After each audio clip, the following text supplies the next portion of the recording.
Hello, it's Wednesday. Welcome back to Recall Knowledge presents Outlaws of Alkenstar. Yeehaw! A show where Pathfinder enthusiasts play through your favorite adventure paths. I'm your GM, Steve, and I'm joined by Ricardo, Richard, Ninna, and Tommy. Go ahead, everyone, and say, howdy, cowboys! Oi, howdy, cowboys. Howdy. What? Hola, cowboys. So everyone joining us for the first time, welcome. If you've been with us before, welcome back. We're happy you're with us. Tonight we are very happily playing this adventure on Foundry VTT using the premium punks in a Powderkeg module. Make sure to grab your copy if you haven't already. It's absolutely amazing from a GM side of things. It's so much easier than having to manually do a bunch of stuff before every week. It just is done for you. So let the professionals put in the hundreds of hours to get everything going and save you plenty of time to worry about the fun part of playing, right? Bees. Yes. Oh, it's the bees. The Worry bees. about the bees. If you have picked up the module and you are planning on running it, make sure to check out our GM prep series. It'll help give you a head start on things. We have episode 1 and 2 covering sort of the entire overview of the adventure and backstory you should know. Also, all the way through the end of chapter 1, we have all the prep you need to get you going. It's worth checking out if you're running it on our Recall Knowledge channel. So, normally this is where we would go into our silly announcements and sponsor hosts in the Moltenverse, but we're doing something a little different tonight. So before we get going, we do have one very special announcement for the channel here.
Richard, why don't you go ahead and take over and tell people about the show?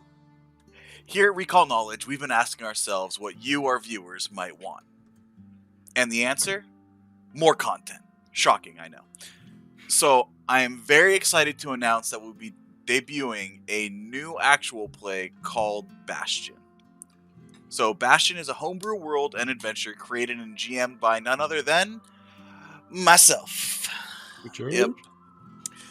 So Bastion is a post-apocalyptic dark fantasy story that takes place in a world overrun with fiends and focuses on a group of survivors in the last city left in the world called, well, Bastion.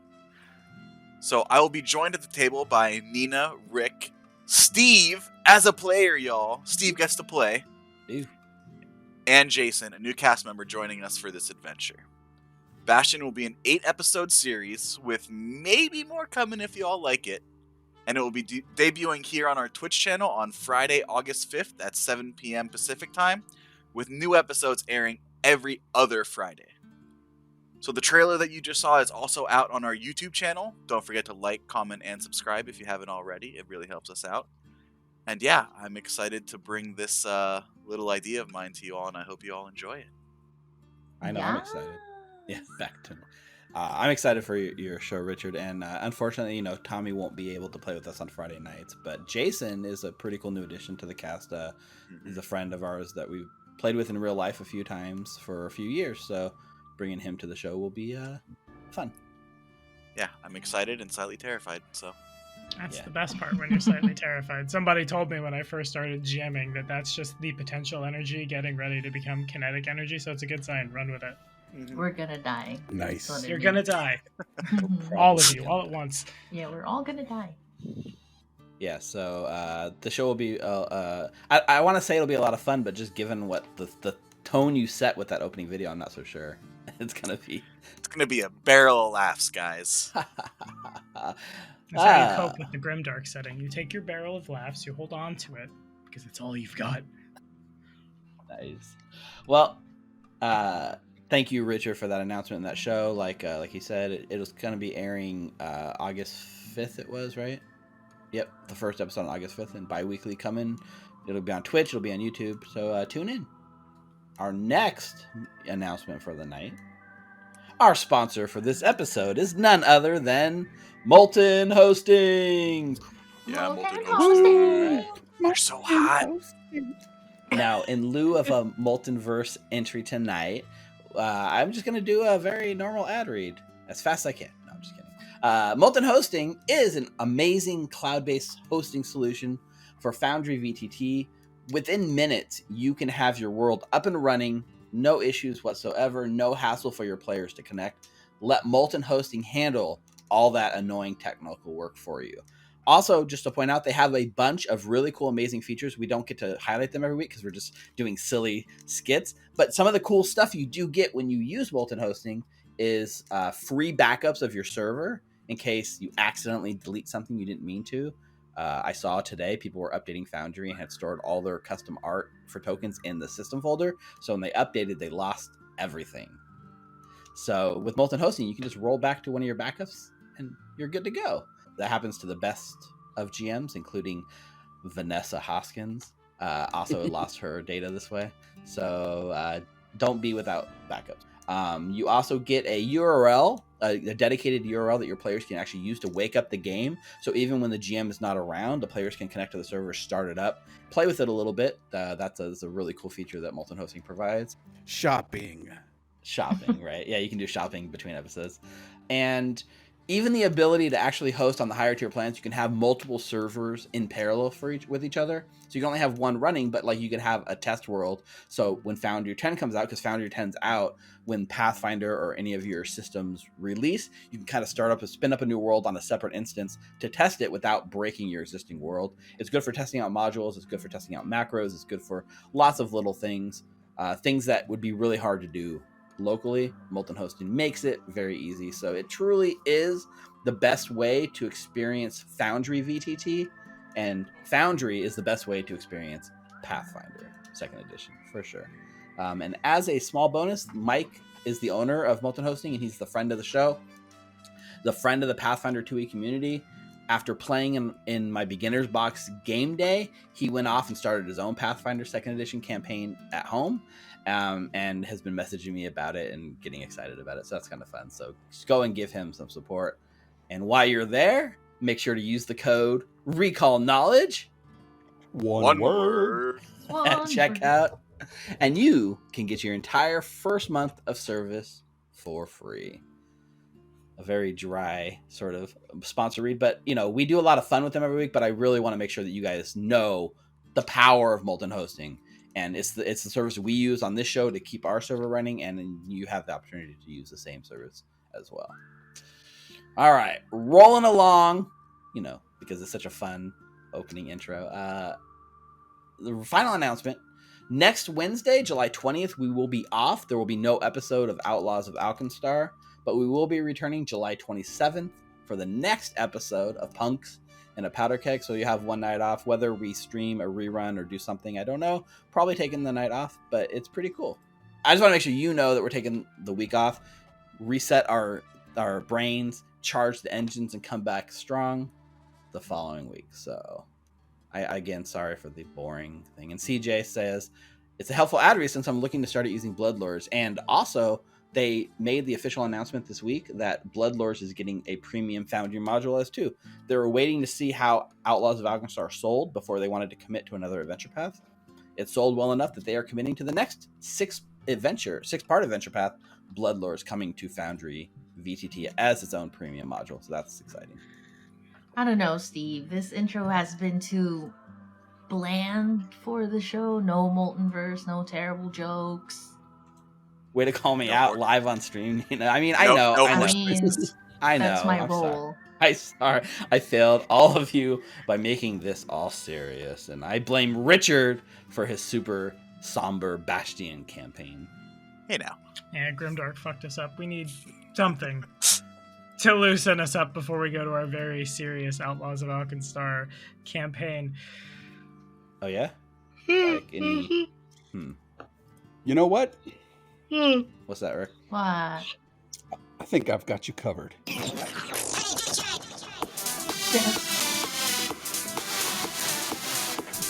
All right, Yes, guys, that's gonna do Tommy! it. Do it! That's gonna do it for our announcements.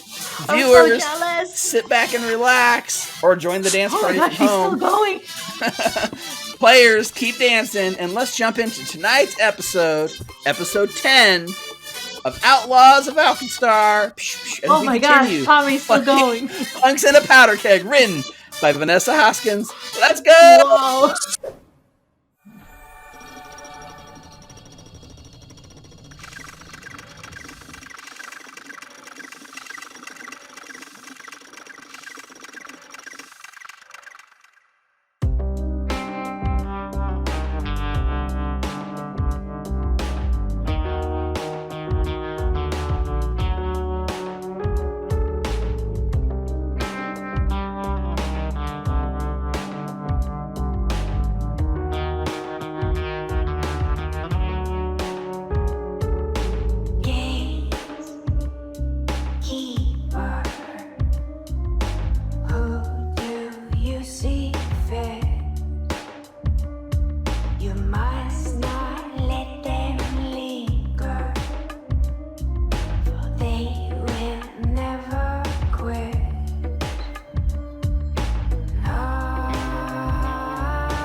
And then we went to the jousting tournament and we fought the knights for the king, and then, yay, another medieval shit that doesn't have no guns. Right? Verily it is so, my lord. I think we should eat it, thine bread ooze. See, we were missing the zaniness from the ad read, so we had to add it somewhere else. We added you know? it here. Please, can we do ye old ad read next time? The old ad. Yeah, we'll be back to the. Oh, here's one. important. This one's called Alchemy Lab. I'm sure this will be good. All right, it's better. I'm restarting off the top. Fuck it.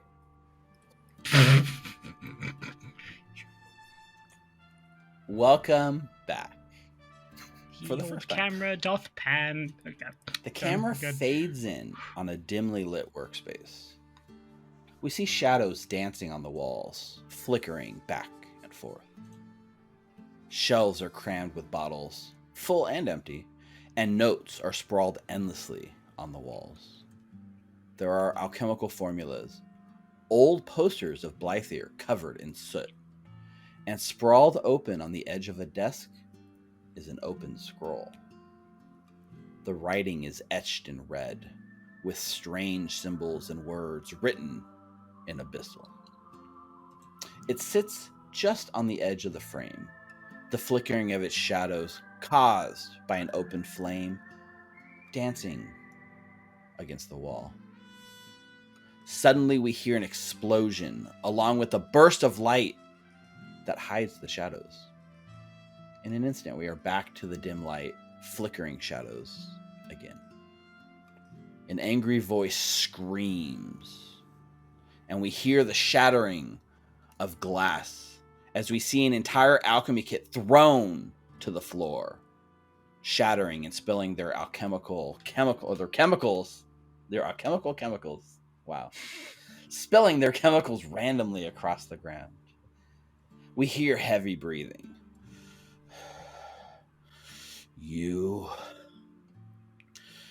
took everything from me. Let's try something a little different this time. The camera pans over and we can see the shards of broken glass atop a workspace. The ever-present flickering of shadows gives the scene an ominous tone, a little unsettling. We see an out-of-focus shape of a person slam something down on a desk and begin writing. The camera cuts and we see the piece of paper up close. It appears to be a blank order form of some sort. The figure scrawls furiously. Suddenly, they pull away, toss the quill aside, and tear off the top half of the form. The camera shifts to show a piece of paper lit by flickering flame. We see it reads, Vashon Gattleby, 451 Clockwork Street, Steamhaven. As the paper snaps down, we get a close-up look at the man's face for the first time, his eyes filling the entire frame. His skin is a dark purple, his eyes glowing bright orange, flickering with rage. Along the left side of his face, a scar goes through his eye, down into his cheek. The scar itself cuts unnaturally deep and pulses with an orange glow in time with the flickering eyes. The eyes stare back at us, and we can feel the anger from deep within.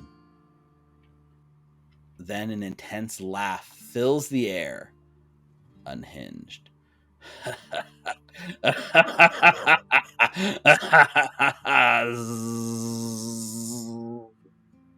It fades to the buzzing sound of wasps. The camera is suddenly beneath a smoggy sky, the click-clacking of the city around us drowned out by the buzz. We can see a large cluster of wasps squeezing between a small crack in a boarded-up window. As we push in through the crack through the wasps, we see thousands of them abandoning their home. A small spherical device absorbs the warmth of the room around it, replacing it with a light fog that radiates outward. Hundreds of wasps lie here, sleepy, unable to move, fallen, lifeless across the room. The camera pushes in further, past the sphere, through the door, and into the main room of an old, abandoned brewery. We find our outlaws here, patching themselves up from the recent battle with some clockwork brewery machines. Here, in the Yeast of All Brewery, the crew looks to uncover the mystery of just what Vashon Gattleby would risk his life coming here for. Saruk passes over his shield, which is not looking well. I do suppose you can then kind of like slides it over. No, it's just the clockwork got very intimate with you earlier. That is one way to put it. Yeah, I'll be fine. Went in there and just... Those are other ways to put it. Yes. I usually try and take him out on a date first. You think that's why they call it happy hour? That didn't look too happy. I am going to open this door. What is in this door? I'm really glad it wasn't an encounter. Yeah, so the door is actually locked, but you have the key, so you can fumble with the keys for just a moment, trying to get away from the awkward conversation and sort of pop it open. And yeah, luckily there doesn't appear to be any sort of encounter or something dangerous lurking on the other side.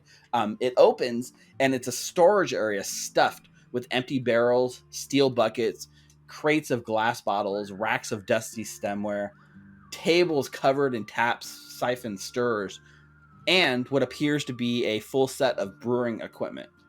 And just with a quick glance, it definitely seems like this is a combination. It's like a storage area for their equipment, but there's a usable set of brewing equipment here. little old and dusty, but otherwise functional. You can tell just at a glance that somebody's already come through and picked everything valuable. So like all of the sort of silverware and stuff that's left is definitely like knockoff and wooden. Well, I suppose I'll step on in. Does it look like this? Hey, I found a thing. Yeah, so looking at here, right, there's definitely the table, a 100% usable, specifically they're Sterling Artisan's tools, which gives you an item bonus for brewing potions, because they are potions. They're meant for brewing beers and whiskey, but you could definitely use it to make potions with a +1 item bonus if somebody was so inclined.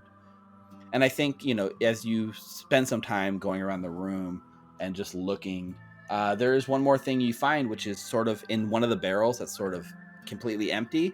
Right at the bottom, there is a worn out, older stuffed animal of a what appears to be a lion-shaped stuffed animal. This is not what I was expecting to find in here. So we'll pull the lion out and begin to examine it, see if there's like writing on a name tag, or like maybe the stuffing looks like someone has stuffed a thing inside it to hide it. Yeah, as you take it out and look, there's no tags, no identifiable markers, nothing that would show like, if there was a craftsman that made it. It's just got like months and months of like caked on like dust, and the bottom of this barrel has had a little bit of liquid, so it's kind of moldy at the bottom as you look at it.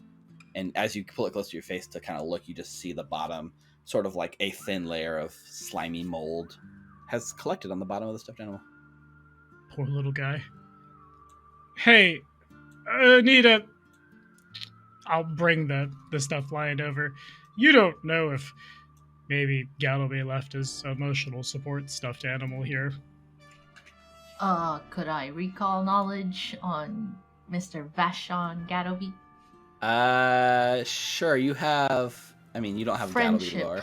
On friendship. I'm trying to think of what sort of check that would be. Let's just make it an academia lore check. Your time spent at the academy learning with Vashon. Yeah. Yeah. Wow, I'm looking for everything again. Okay, here we go. Bring it on. Good morning. Whoa, that's a Bad morning. 12. You rack your brain, and you don't remember ever in any conversations with Gattleby any topic of like emotional support stuffed animals or lions. It doesn't. There's no connection that you can make with Gattleby. I don't think that he would own he'd own that. However, it does seem out of place in this brewery. It really does. What should have been Mr. Kneecaps's. I mean, we could put it in here. My We'll backpack. put it in a normal bag. It's a backpack with the stitching that says bag of holding. Yeah. There you go. Is that a cheetah, Saruk? No, I'm just a lion. I'm very sad, not taken care of lion. I don't know how it got in there. It's my gut says this is what Gattleby is looking for, if for no other reason than it makes no fucking sense for it to be here. Maybe he has kids or something. Yeah, maybe. Oh. Or a token of love Yeah. to someone. Is there anything in here? Yeah, is there anything in there? In the room. If you guys want to spend some Yeah. time and you want to go, go check out the this is like the sort of tasting room. So you fought the things that came out of here, but you haven't really properly come in here to explore it yet. So this is what is sort of labeled the tasting room. And there's a metal frame glass double door. Wooden boards are like nailed across the glass to keep it sort of secured so no one can break in. But just looking at it, it seems like this room once served like as a bar of sorts for clientele, either stopping by to taste goods before they made a mass purchase, or it doesn't seem set to be like a fully functional bar that might be hopping on a night, but it is set up as a full bar top with old bottles and a few tables. So it was referred to as the tasting room. If you guys want to spend 10 minutes or so and search the room, you guys can give me perception checks to see what you find. Yes. We're in that sort of exploration phase where the clock only moves 10 minutes at a time. Mary Chrysler. Ruffy's looking for some booze that still might be good. Oh yeah, this would be the place to look. 14. That's 19. a 19. 19, and Anita got a 20. Nice. As you guys are going through, like Anita and Refugio, around the same time, you kind of are going through the cabinets like underneath the actual bar top, and there's like one cabinet that is sort of got a lock on it, but the lock has been sort of dilapidated, and the wood's a little worn for wear, so it just takes a solid yank, and the sort of like flimsy lock pops off, and inside you guys do manage to find something, which is a handful of unopened whiskey jugs. That's exact. Now that's the ticket. And I will set them on the counter of the bar. Yeah. I can't carry any of Is this any good? Ruffy. Like Refugio, I don't drink the whiskey, but is this any like special vintage or something? Do you light it on fire before you drink it, or you just like? Do I recognize the bottle at all of the whiskey? Looking at so it's just jugs. It looks like this is potentially the house whiskey, like the Yeast of All Breweries sort of attempt at whiskey. So it was made in house. The jugs are very clearly like a temporarily holding thing. They never got around to fully packaging and selling and making the official bottles. So just looking at it, there's no label or anything. It's just a home. It looks like moonshine jugs, like something they would pull out to share with prospective clients who might want to buy it. Unfortunately, no fancy labels or anything that makes it super valuable. Sure, look. Doesn't seem to be anything special. Just the well. Got it. And is there any glasses around? There are. You look down and there's a handful of shattered glasses that the Clockworks had knocked on the floor. There's probably 2 or 3 fairly dusty glasses you could use, and you could easily wipe them. And there was plenty more in the storage area next door that you guys found. That's too far. I'm just gonna wipe the ones near, and I'm gonna. Anyone else care for a drink? Yeah, let me go take care of the bees. I'll be right with you. Saruk already had a ton to drink in the last few minutes. If he looks both surprised and impressed that Saruk still wants a drink. Or we could sell it to Phoebe. She owns a bar. Could sell it to Phoebe, or we could drink it now. Or at least some of it. There's a bunch of jugs, you see. We have to know its quality before we try to, sell it to Phoebe. Yeah, you're able to pretty easily like pop open the cork and give the glasses the nice sheen of dust a decent wipe down and pour it, and it seems like it's held up in these bottles. It's been aged nice in here, and it smells good and it tastes as What good time as of day is it? it's probably late afternoon at this point, probably like 3-4 o'clock. We're still good. Sun's Maybe still closer to 5 now that we've been in the Yeast of All Brewery for a little bit. Pushing it, but still alright. I'll take a drink. Who's all? Are you guys all? Is it? No, Anita. Hal is. So Hal and Refugio. I didn't even bother pouring one for Annie. Right. Yeah. If you'd like, you can taste it. It tastes good. It tastes as good as any other whiskey might. I don't know much about whiskey, so you can tell me if you want. But I do. It's good. It's considered like it's small batch brewed here in the distillery. It's as good as you guys want to make it. Probably worth a decent amount of coin to the right buyer. But both of you guys, as you try the whiskey, can Hal and Refugio each make me a fortitude saving throw? As you do that, the camera sort of, so Hal's fine. Oh, Refugio with a natural 1. That's what you get for waiting until 5 p.m. So yeah, you take the drink. It's gonna be like slow onset as you're drinking. About 10 minutes after you drinking, you actually start feeling untouchable and like a little empowered by the whiskey. You actually have, for right now, a +1 item bonus to fear effects. Saving throws against fear effects. I feel normal. I feel like I always do. Just kidding. And as you're drinking, sort of the camera cuts away because Saruk has left to go out back end of the bar or into the brewery, right? You've left the sort of To the tasting wasp. room where they're trying the whiskey. So I'm going to go to the door. Does it sound like angry wasps if I open the door? As you like listening to the door and even just creaking it open a little bit, there's very light buzzing, and as you touch the doorknob is starting to get kind of cold to the touch. You can see a bit of condensation kind of collecting on the doorknob, and it's a lot quieter than it was, maybe like 20 minutes ago when you were in here first. Nice. So then, here's a really fun and theoretically game-breaking question. Are there any barrels in yonder room of barrels that might have holes small enough for insects to breathe, but not so small that insects might break out? Because I might want to make an improvised swarm bomb if I can. That's an interesting... because that's such a specific, pointed question, yeah, absolutely. There's absolutely a barrel to make an improvised barrel of wasps, if you would so choose. Can't wait for the fucking cops to catch me just carrying With just a bunch of barrels. It's fine, they're just bees. I'm gonna get the barrel back, not clipping through a wall, because that would be bad. Gonna open the door and hope I don't die. Yeah, so you pop open that door, you can see there are still like hundreds of these bees that are like very lethargic, kind of like keeled over, sleeping. Some of them are like halfway crawling but can't get very far.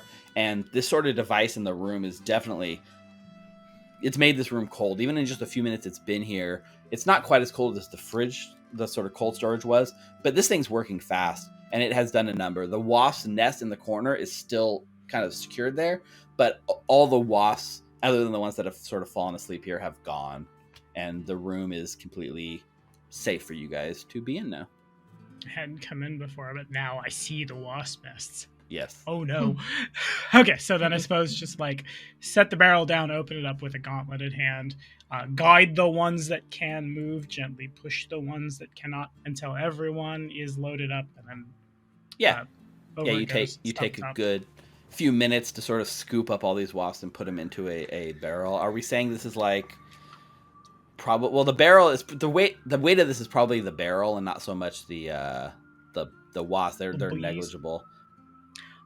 I'm probably going to be very, very goddamn encumbered. Is this swarm thing an actual item that already exists, or are we making a new item for Pathfinder? No. Okay. What I am doing is I am running with it as far as you will let me. Yeah, no, for sure. Up to and including, hey, what's the stat block of that wasp swarm? Because I want it to fight my enemies. No, yeah, for sure. So you're taking a smaller version. It's a fraction of the full wasp swarm that you have packaged into this barrel, because most of them have kind of squeezed out the window and gone. But it's enough that you could easily crack this and create a sort of wasp swarm. I would say you're going to have to treat them like a pet and probably give them food and liquid and things to kind of help seed the thing so they don't starve to death. But I think wasps are pretty sturdy, right? They could probably last for a while without food. So you're good in the short term. So yeah, Saruk is creating a wasp swarm bomb. I like it. I will create an item for that later. You know what? I'm gonna say the barrel. Do barrels have stats in Pathfinder? You know they might. They probably do, right? 1000% know they had stats in 1E down to the weight. Barrel Pathfinder 2E. Let's go, Google. A keg of ale is like 2 bulk, so this is not liquidly full. I'm just gonna say this wasp nest. We're just gonna round it because it's kind of big and bulky. We're just gonna make it a 1 bulk item on your keg of wasps. That means I just need to drop 2 light and I'm not encumbered carrying this fucking Is it like weapon. Heavy 1 bulk, or is it like barely 1 bulk? It's more like the bulk comes from the size of it more than the weight. Wait. Thank you. Are you making a joke that I missed or what? Yeah, that went over my head too. Barely. Oh God! Oh my gosh, Rick. Why are you like this? Thanks for joining us, folks. Have a good night. We're off. That's it. We've peaked. Come back for the Grim Dark, where we definitely won't make those jokes at all. All right. I added That's pretty good. I added a keg of wasps to your consumables. Unfortunately, yeah, that puts you. You got plenty of bulk to work with. But Just gotta drop 2 light from something, but I'll figure it out. oh, I see. You can see that. You don't have a backpack? I don't. We got to get you a backpack to. I feel like the backpack is on my back and it's full of wasps. I mean, I can carry all the pieces of your shield when we get back to the shop. That is objectively true. Sad. Yeah, works for me. So yeah, so are you drinking more whiskey? Or are you just doing the one drink over there? What are the rest of you guys doing while Saruk is spending 10 minutes making a keg of wasp? I know that the lion could maybe be something that Bastion wants, but at the same time we haven't really found anything that Anita would kind of like know that he wants. Like something that he'd risk his life for. So can I do another once over to see if maybe I missed something? Yeah, do you want to pick a room? Like, what room are you interested? Because when you search for 10 minutes, you can pick like a certain area. So just making it simple, right? Pick a room, and I'll let you search that room. Wait, what was it that Saruk found? Hal? A teddy A lion? bear. I'll do this one because we did this. So I'll do here again. Maybe pick the room we hadn't checked because of the goddamn bees. The bees. I mean, are you sure it's not that cold thing? Because that's the only like a thing I never seen like before. So maybe he needs that cold thing. Maybe those barrels aren't full of water; they're full of pyrolite or whatever the hell you called it. Yeah, that's kind of why I want to go back to the freezer. What were they freezing? I definitely found what he was looking for, what he needed here, and I pour me and Hal another glass. I thought you were gonna sell that thing. Are there any snacks on their menu, Reffy? How? You want to search the cold storage? Yeah. Yeah, go ahead and give me a secret perception check while you're searching in there for you spending 10 minutes time searching. Now, the one thing I will point out is now that this thing has been removed, right? It's like the cold is gone, so the temperature is kind of rising. This thing's no longer sucking the heat out of the air, and it's kind of getting stale, and all this food that has been kept in the freezer is now coming to room temperature, and you're just hit with a disgusting waft. The start of what's going to be very terrible smell very soon. But that's fine. You search around for a while. You're looking through the sort of the trying to stifle the smell and stuff makes it hard to really concentrate on what you're doing. And you spend some time. There's definitely some moldy potatoes. There's onions. There's barrels of what feels like not so chilled water anymore. But nothing out of the ordinary. Nothing that doesn't seem like it belongs in a freezer, or nothing of value as you search. Okay.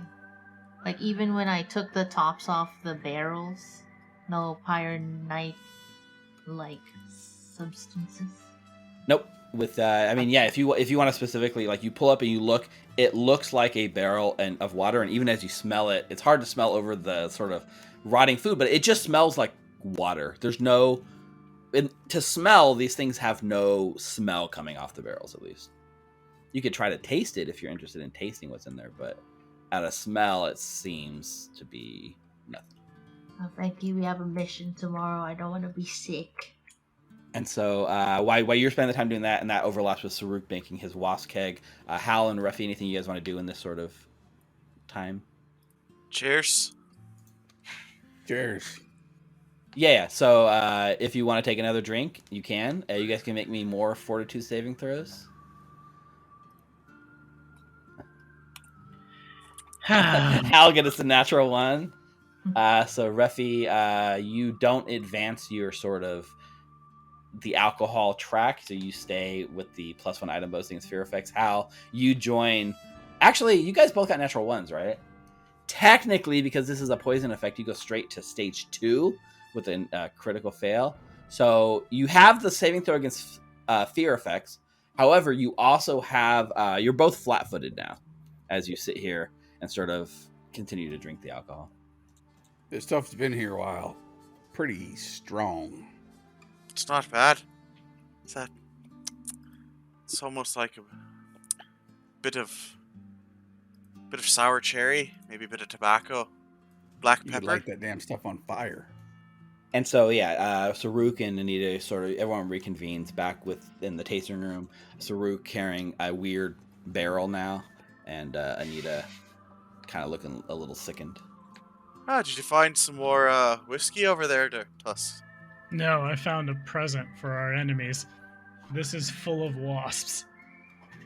Back home, it's never have we ever, but there are a lot of dangerous things in the jungle that can make a lot of very bad, very allergic reactions happen to folks. Imagine, if you will, Tommy forgetting the names of NPCs. God, but imagine Ambrose's face. Swollen. Oh, it looked like a chipmunk. Now that's the crack. And then anaphylactic shock and he dies, but we're not there yet. Not what we're looking for, though. You're metagaming, right? You read his stat block and it said weakness to wasps. He's got weakness to bees. I knew. I talked to Vanessa and Bees. she was like, get the bees. You need the bees. The bees are OP. The bees are the knees. Actually, we'll be fighting a whole cabal of wizards who can deal with swarms, but we can't. Right. Anyway. So are both of you done getting pissed? We were doing extensive research into the Yes. quality and contents of this bottle. This might be what Bastion was coming for. If this was quality content of whiskey, it might have been something he'd be coming back for. Right. So with that logic, how far is it down? How close is it to the bottom of the barrel? You took something We had to that make sure maybe his could enemies have didn't been poison keeping. it. Come on. It's definitely not bottom of the barrel whiskey. This stuff's pretty potent. They've gone through, like, basically, the jugs aren't huge, but they've gone through maybe half of one jug, and there's like Huh. 6-7 jugs here, so there's still plenty Oh, more. okay. Well, Do you think we should leave that cold thingy back in the room where we found it? I guess we could. This building is abandoned, yes. I feel like everything in there has already gone to the hells. What are we going to save? I don't know. We can just pick it up tomorrow when we bring Bastion through here. You just grab it on your way through. Could do, I suppose. Stall the ball there for a second there, friends. Now, I thought that we were going... Bastion had stuff that went big boom, right? mm. So do we really want to be looking for the big boom? Ourselves? Yes? Fair play. I mean, it could not even be a big boom. It could even be a this small boom or a stuffed medium boom? lion that we found, or something equivalent to it. In the absolute worst case, one of us could stay here and hold down the fort while we go grab him, and he could find whatever he needed himself. Presumably, he knows where it is. There's the issue of those who might interrupt us along the way, but Well, I mean- if one poor soul has to stay here and I grab one of the bottles, I volunteer as tribute. Well, don't we have to go pick this guy up right now? Otherwise, the sun's going to go down and there's going to be a blockade, a veritable fortress, a watch checkpoint. There it is, checkpoint with all the shield marshals. that is true.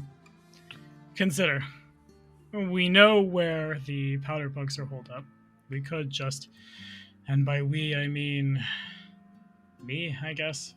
Who of us has the least reputation with the law? I guess me.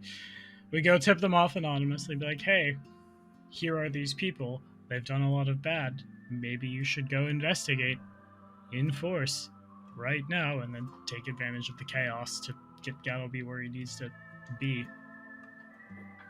Don't the shield marshals want you to? They do. I'm hoping that I'm not as famous as the pair of you. I don't think a checkpoint will be a problem. I might be for you. No, right? See? Finger, nose. Can you say the alphabet backwards? My god. I wonder if Phoebe could help us in this instance, wherein she would be the one that would report the powder the Powderkeg punks to the shield marshals. Maybe. I assume that she has a little bit more rapport with them. Right. What's Being the a point of business working owner for and all. some secretive, hand of the law if they're not able to, get some shit done for us? Not able to manipulate the fingers on the hand the way they manipulate us. Yeah, no, that's a really good idea. We should do that. Yeah, so have Phoebe talk to the shield marshals and report the powder punk. That group. And then tomorrow, in the middle of the Parade, march, right? The march, the parade. We could go ahead. We can use that to our advantage while we pick up Bastion and go I through thought all that these was routes fun. that you've all have already scouted out. What, Ravi? We're gonna stay here and do that. Which is closer, Phoebe's, or is this closer to Bastion's place? You ever been there? Yeah, you guys have been there. Is this place closer or Phoebe's place closer? God, is this place closer or is Phoebe's closer? Now you know Refi's drunk. He's talking to God. Gattleby's. Let's look at the map real quick. I can Don't show we you. have a map? Quick, That Phoebe to the gave world us? map. So the Yeast of All Brewery is over here on the west side of the city, right? Mhm. And this green circle that someone circled over here is the Barrel and Bullet Saloon. Mhm. And way up here, this orange circle is Gattleby's house. So Ooh. they're kind of like It's an equilateral triangle, which Mm. makes it annoying, right? You just got to go out of your way to get to the East Vale Brewery and then back to there. So they're all kind of equal from each other in a way. Nothing's like drastically different, right? 1,200 feet, 1,200 feet, 1,200 feet, yeah. So, I mean, yeah. seems about the same distance if I remember rightly.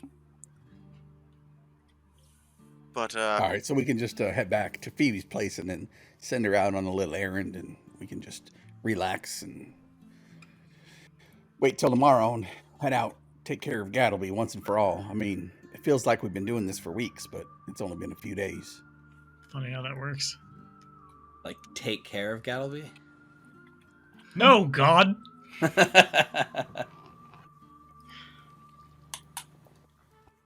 If he needs, no. Oh, look at Miss Mendoza. No, right? We're not going to take care of him. We're just going to escort him.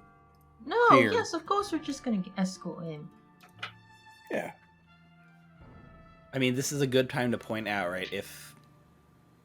Maybe I shouldn't say anything. It's like meta commentary, but like, if the whole point is to keep this formula, right? This formula is too dangerous. Often Gattleby kind of solves everything, doesn't it? And the fact my that she's friend. not asking you to do that is a point in Phoebe's favor, no? We were talking about bloodlords.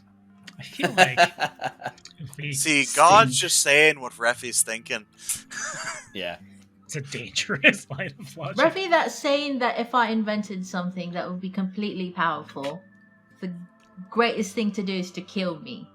Would you be down for that? Would you do that? No. Kill you. No. For the greater Wouldn't kill good you. of the world.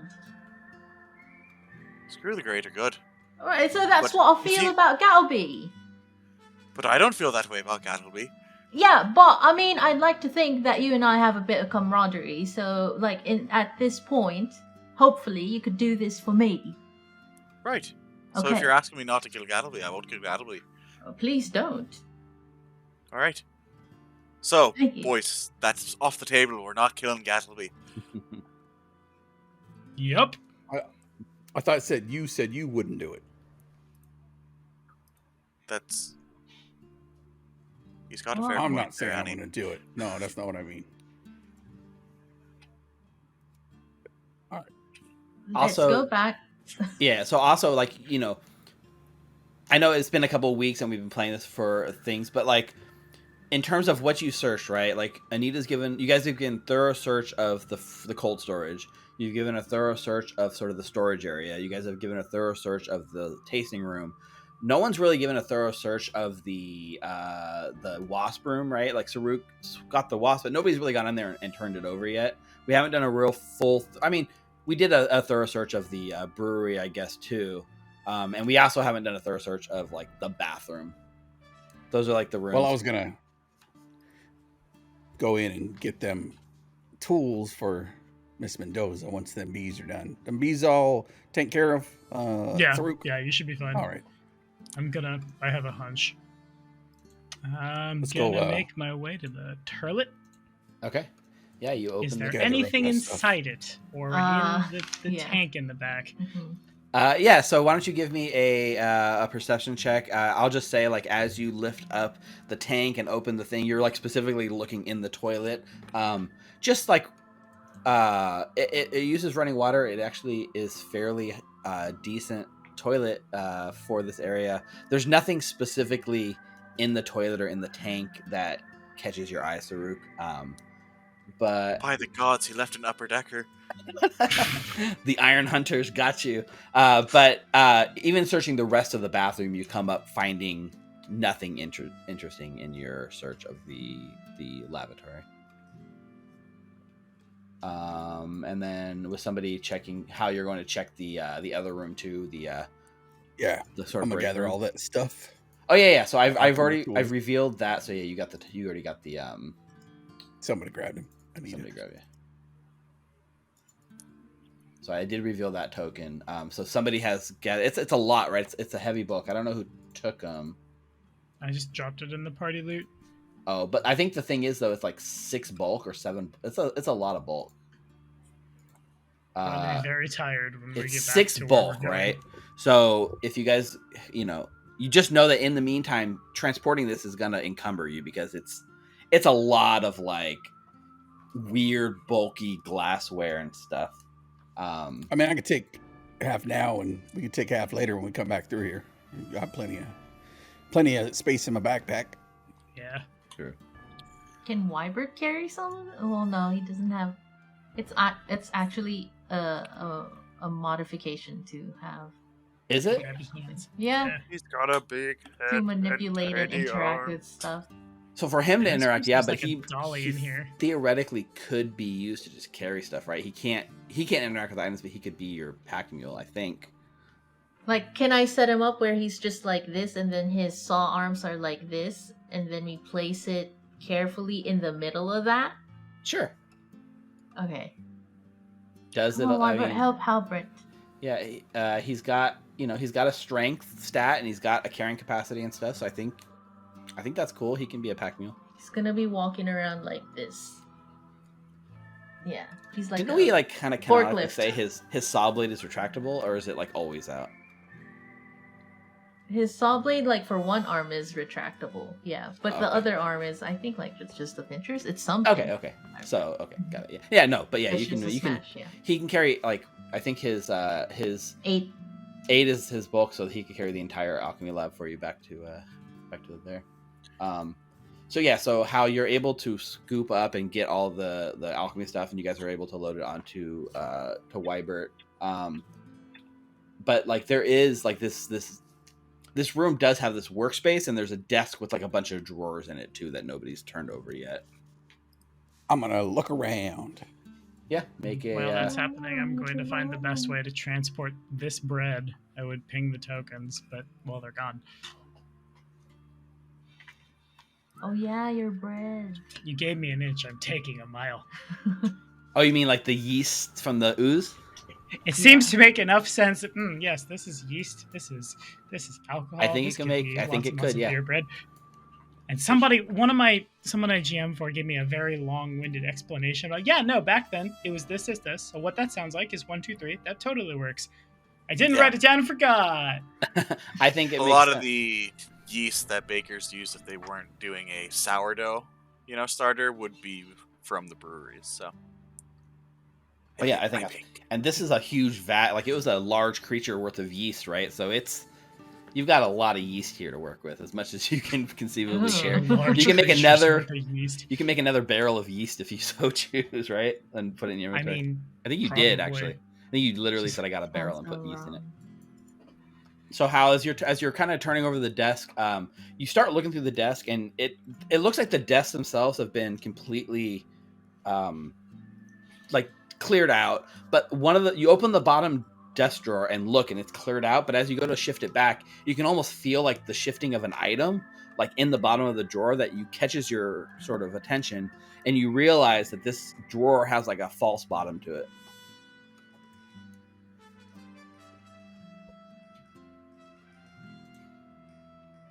I'm gonna turn it over and see what's in there. Yeah, no problem. Oh, got some smokes here. Okay, I'm gonna take one out and just light it up. For sure, yeah. Then what the hell is this? They're old smokes. It's like a handmade case, and you open it, and it has like 3 like hand rolled cigarettes that are definitely stale by now, just sitting there but you can light them up. There's also a heavy pouch of silver coins, and then you also find a sort of piece of paper that's folded up into quarters. I'll open it up and look at it and be like, I don't know what the hell is this. Miss Mendoza, you think you can read this over here? Oh, did you fall asleep? She's faded into shadow. Oh no, the Shadow Realm got her. You're muted too. And there's also 2 of you? Oh, she cast Mirror Image. I did. Okay. Okay, there we go. Apologies. Oh yes, alright. I could read it. I see. All right, here you go. I'll give her the formula. Sure. Piece of paper. Yeah, as you look over this formula, just like kind of glancing it at a glance, right, without taking a real deep dive into it, just give me a probably a recall knowledge crafting, or if you have a more specific like alchemy lore or something to that. It's definitely like an alchemical formula. Okay. Public? Make it secret. That way, if you roll really low, I can mess with you. If you roll really high, I can mess with you. Either way.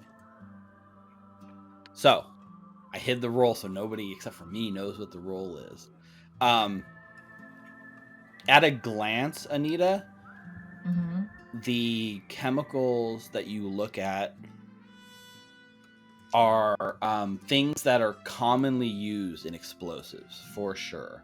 And as you look over all of these ingredients, you have no doubt that what you're holding is a very explosive compound.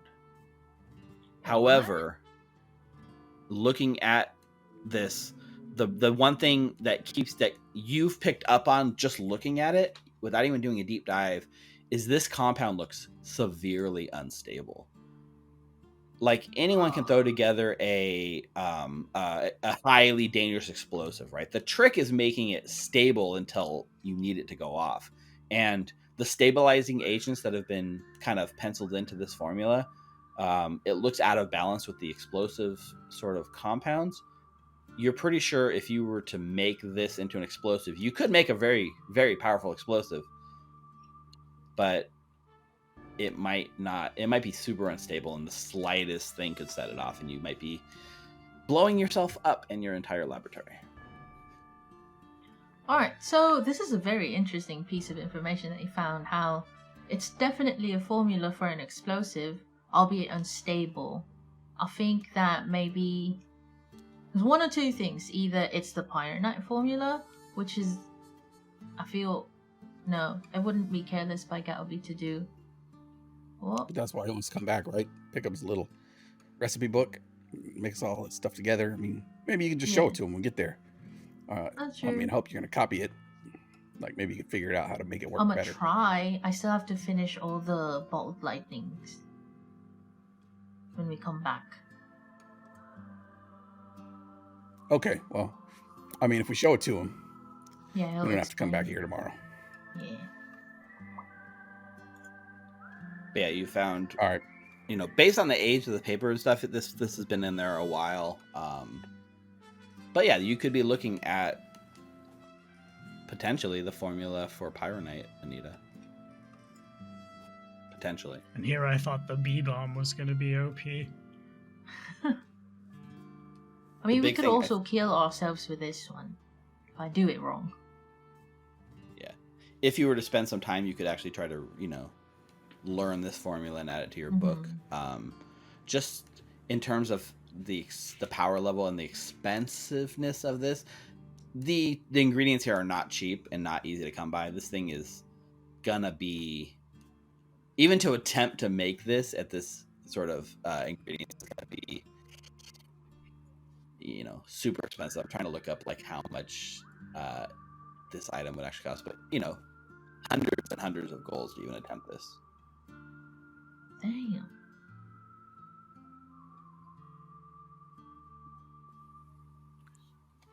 I mean, anything else? Say we head back to Phoebe's place.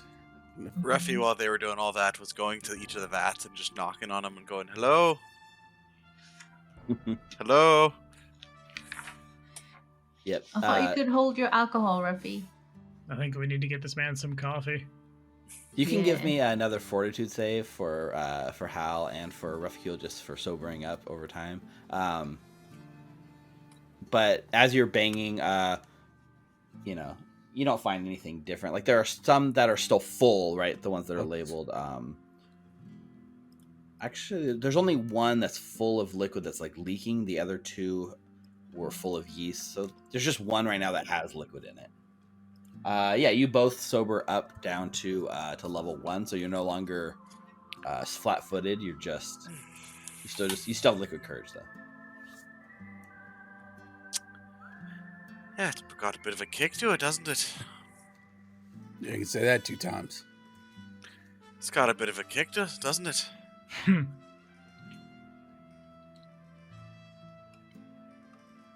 Let's get out of here. Yeah, is there anything else you guys want to do here? I mean, you found the drawer with this formula and some cash and some cigarettes. Dude, it's got a bit of a kick, doesn't it? I'm gonna pour myself a shot. All right, yeah, make a fortitude save. Oh, it's got a bit of a kick to it, indeed. Saruk, you pass the fortitude save, so you don't get any effects from the. Damn, Saruk can I mean, hold he his is like alcohol. 7 feet tall. Like. Yes, that is true. He just got beer bonged almost to like torture levels. Yeah. Yeah. There's still, like, you guys have gone through most of one jug, and there's still like 6 other jugs here that you guys can take with you. Oh, I've got them all with me. Oh, okay, yeah. That makes sense. But yeah, it seems like you've done a decent job of turning this place over. What are you guys doing with the sort of cold sphere? Are you guys putting it back in the cold storage? Are you taking it with you? I feel like at some point when the bees were DB'd, I will... Well... So, I don't remember what I rolled last time. If exposed to that much cold for that long... Well, yes, I will take 8 silver pieces. Thank you, Halberd Beastwood. Like, will they just straight up die? Or is this like, y'all stay dormant? Please don't hurt anyone. If they're exposed, like if they were exposed to the cold for long enough time or a direct sort of contact, it would probably kill them. But, just being generally in the vicinity of it is just enough to sort of calm them down. So I'll just wrap it up and take it, yeah. Okay. Perfect. Annie, do you think you can make what if you added the components from that formula with the wasps and the cold? So you made a cold wasp bomb.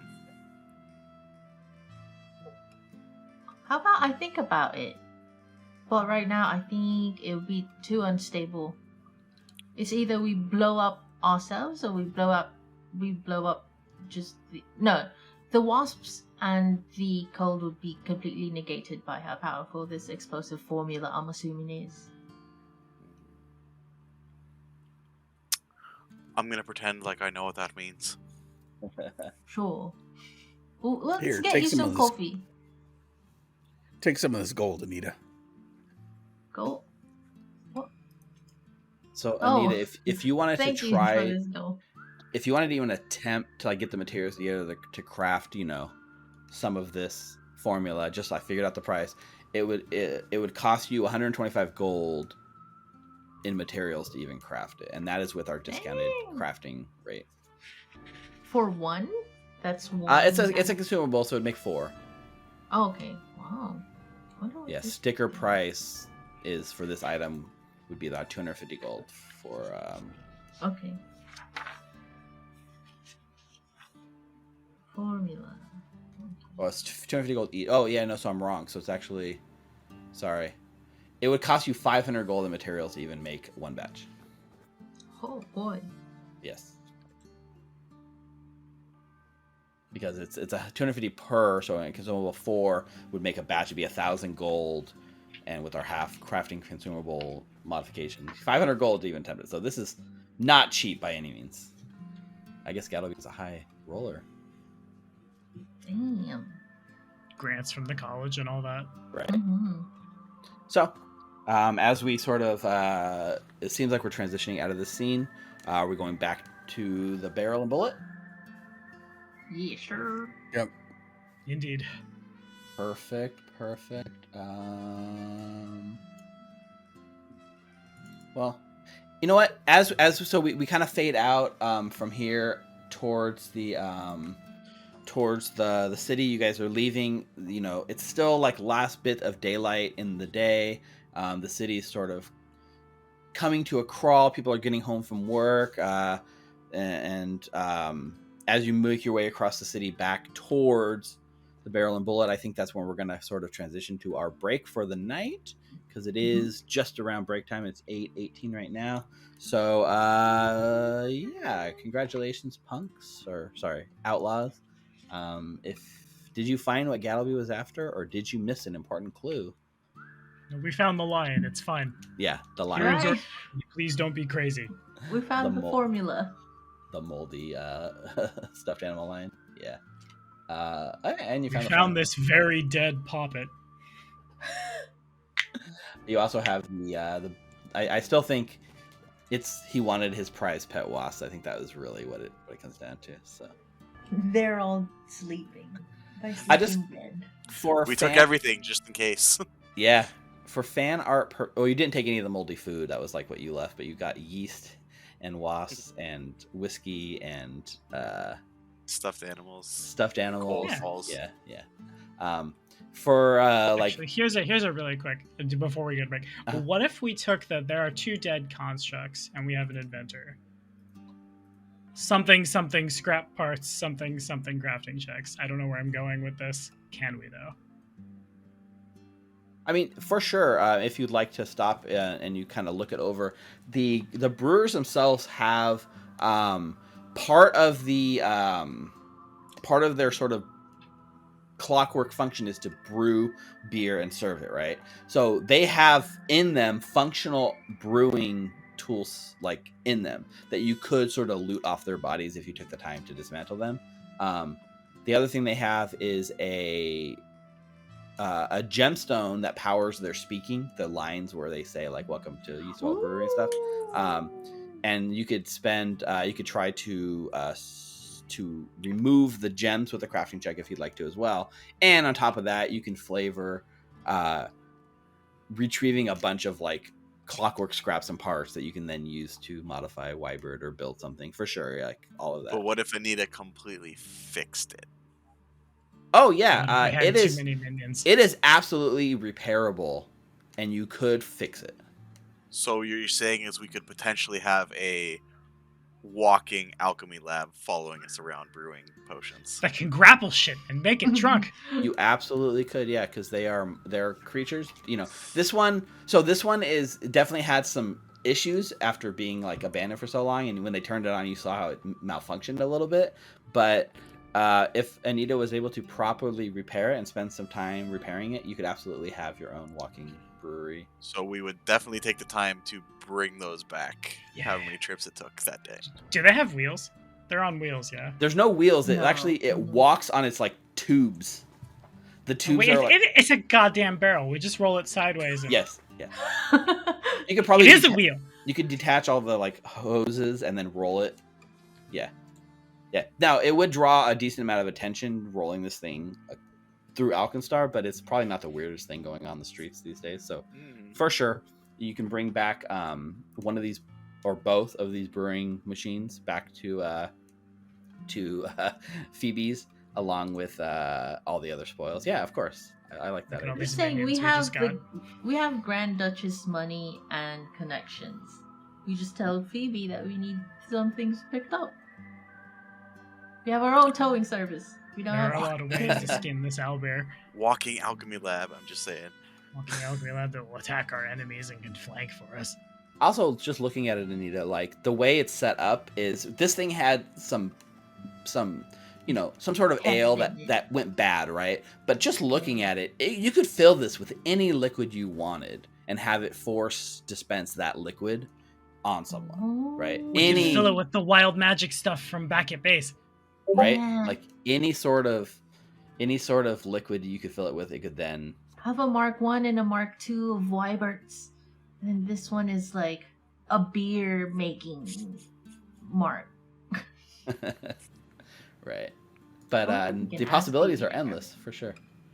So yeah, I like where your brain's going. I like that we're gonna have our whole army of clockworks by the time this thing's over, right? We're taking over this city. Yeah. One stone Amos clockwork is at a gonna time. hate us.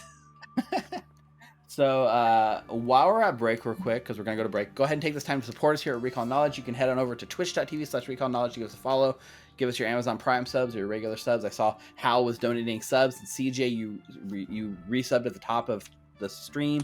15 months. CJ. Crazy. CJ's been there.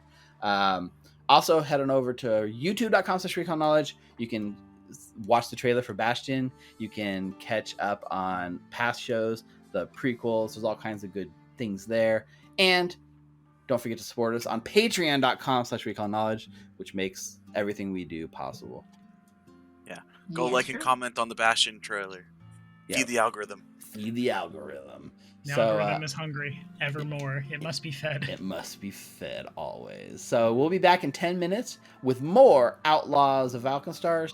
Don't go anywhere. We'll see you soon. Welcome back to Outlaws of Alkenstar. So as the camera sort of rejoins our outlaws after our commercial break, we see them sort of barrel rolling the oversized Clockwork Brewers like down the street back towards the Barrel and Bullet saloon. And as you know, it's approaching sundown by the time you guys get back, and the sort of bar has livened up, unlike in the day when it's fairly empty and mostly just for your guys' use. You can see that a sort of crowd has gathered, and there is a murmur of activity. I think because you have this giant Clockwork brewing thing that you're rolling, if you want, right, outside in the front of the tavern, there is a side gate that leads to sort of the back area where Reficule, you've done some martial arts training, and you've also, there's a makeshift firing range in the back that you've practiced on, and a place where normally like horses can be kept, like a little stable. Doesn't get a lot of use, but you could open that sort of stable side gate and roll your sort of creations in, so you don't have to carry it in through the main bar. So I'll just move your token so you can see what I'm talking about. But there's this like side gate, and so you can either roll it from here and need a straight back to the factory, to the workshop, or store it in the stables, or take it up to your bedroom. Now, if you put it in the workshop, Nicole is definitely going to start prodding and poking and messing with it, right? So, but if I put it in the stables, the horses might shit on it. Yeah. There's no active horses stabled right now, though. Oh, okay, I'll put it in the stables then. Cover it with some hay. What is that flavor? It's quite unique. Shit. That flavor is shit.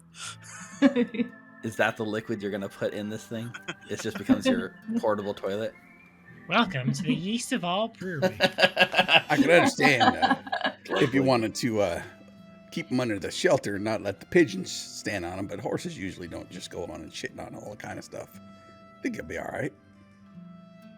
All right. Well, I don't exactly know the nature of horses. However, I have seen them just prancing around on the street, and they just shit everywhere. Whenever they want, but they don't usually put it on stuff. They're Except for putting the on that ground. baggie that's underneath them. No, that's just mean. Let them do their thing. No, it. All right, sorry, I didn't mean to offend you, Hal. But you can easily store these in I'll the still stable. put it in the stables. Yeah, With you can go ahead and something. stick it in there. It looks fairly abandoned, like not super used. It's here in case of like emergency, and maybe in the Barrel and Bullets past this got a lot of use, but these days it's not seeing too much use on the horses. In recent years, there's been a rise in sort of clockwork vehicles and things that people move around on, and public transport and things like that. It's not as common to see people riding horses, which costs resources to feed and keep alive here in Alkenstar. It's sort of shifted away from their tradition past. The only people you see riding horses these days tend to be shield marshals. And as you're kind of loading this in, the rest of you guys kind of hear back from the tavern the loud murmur of the crowd kind of getting excited, and you realize that here at the Barrel and Bullet Saloon, it's actually casino night. Phoebe has set up casino night, and looking in the window, you can see they've got makeshift card tables. There's people playing poker. There's people playing triples. There's people playing all kinds of there's like a roulette table going on in the back. And people are spending real money here, and it's sort of this exciting vibe here in the tavern. What are the stakes like in here? I know what we're doing the rest of the session. You say that, and now the session is completely going to be casino night.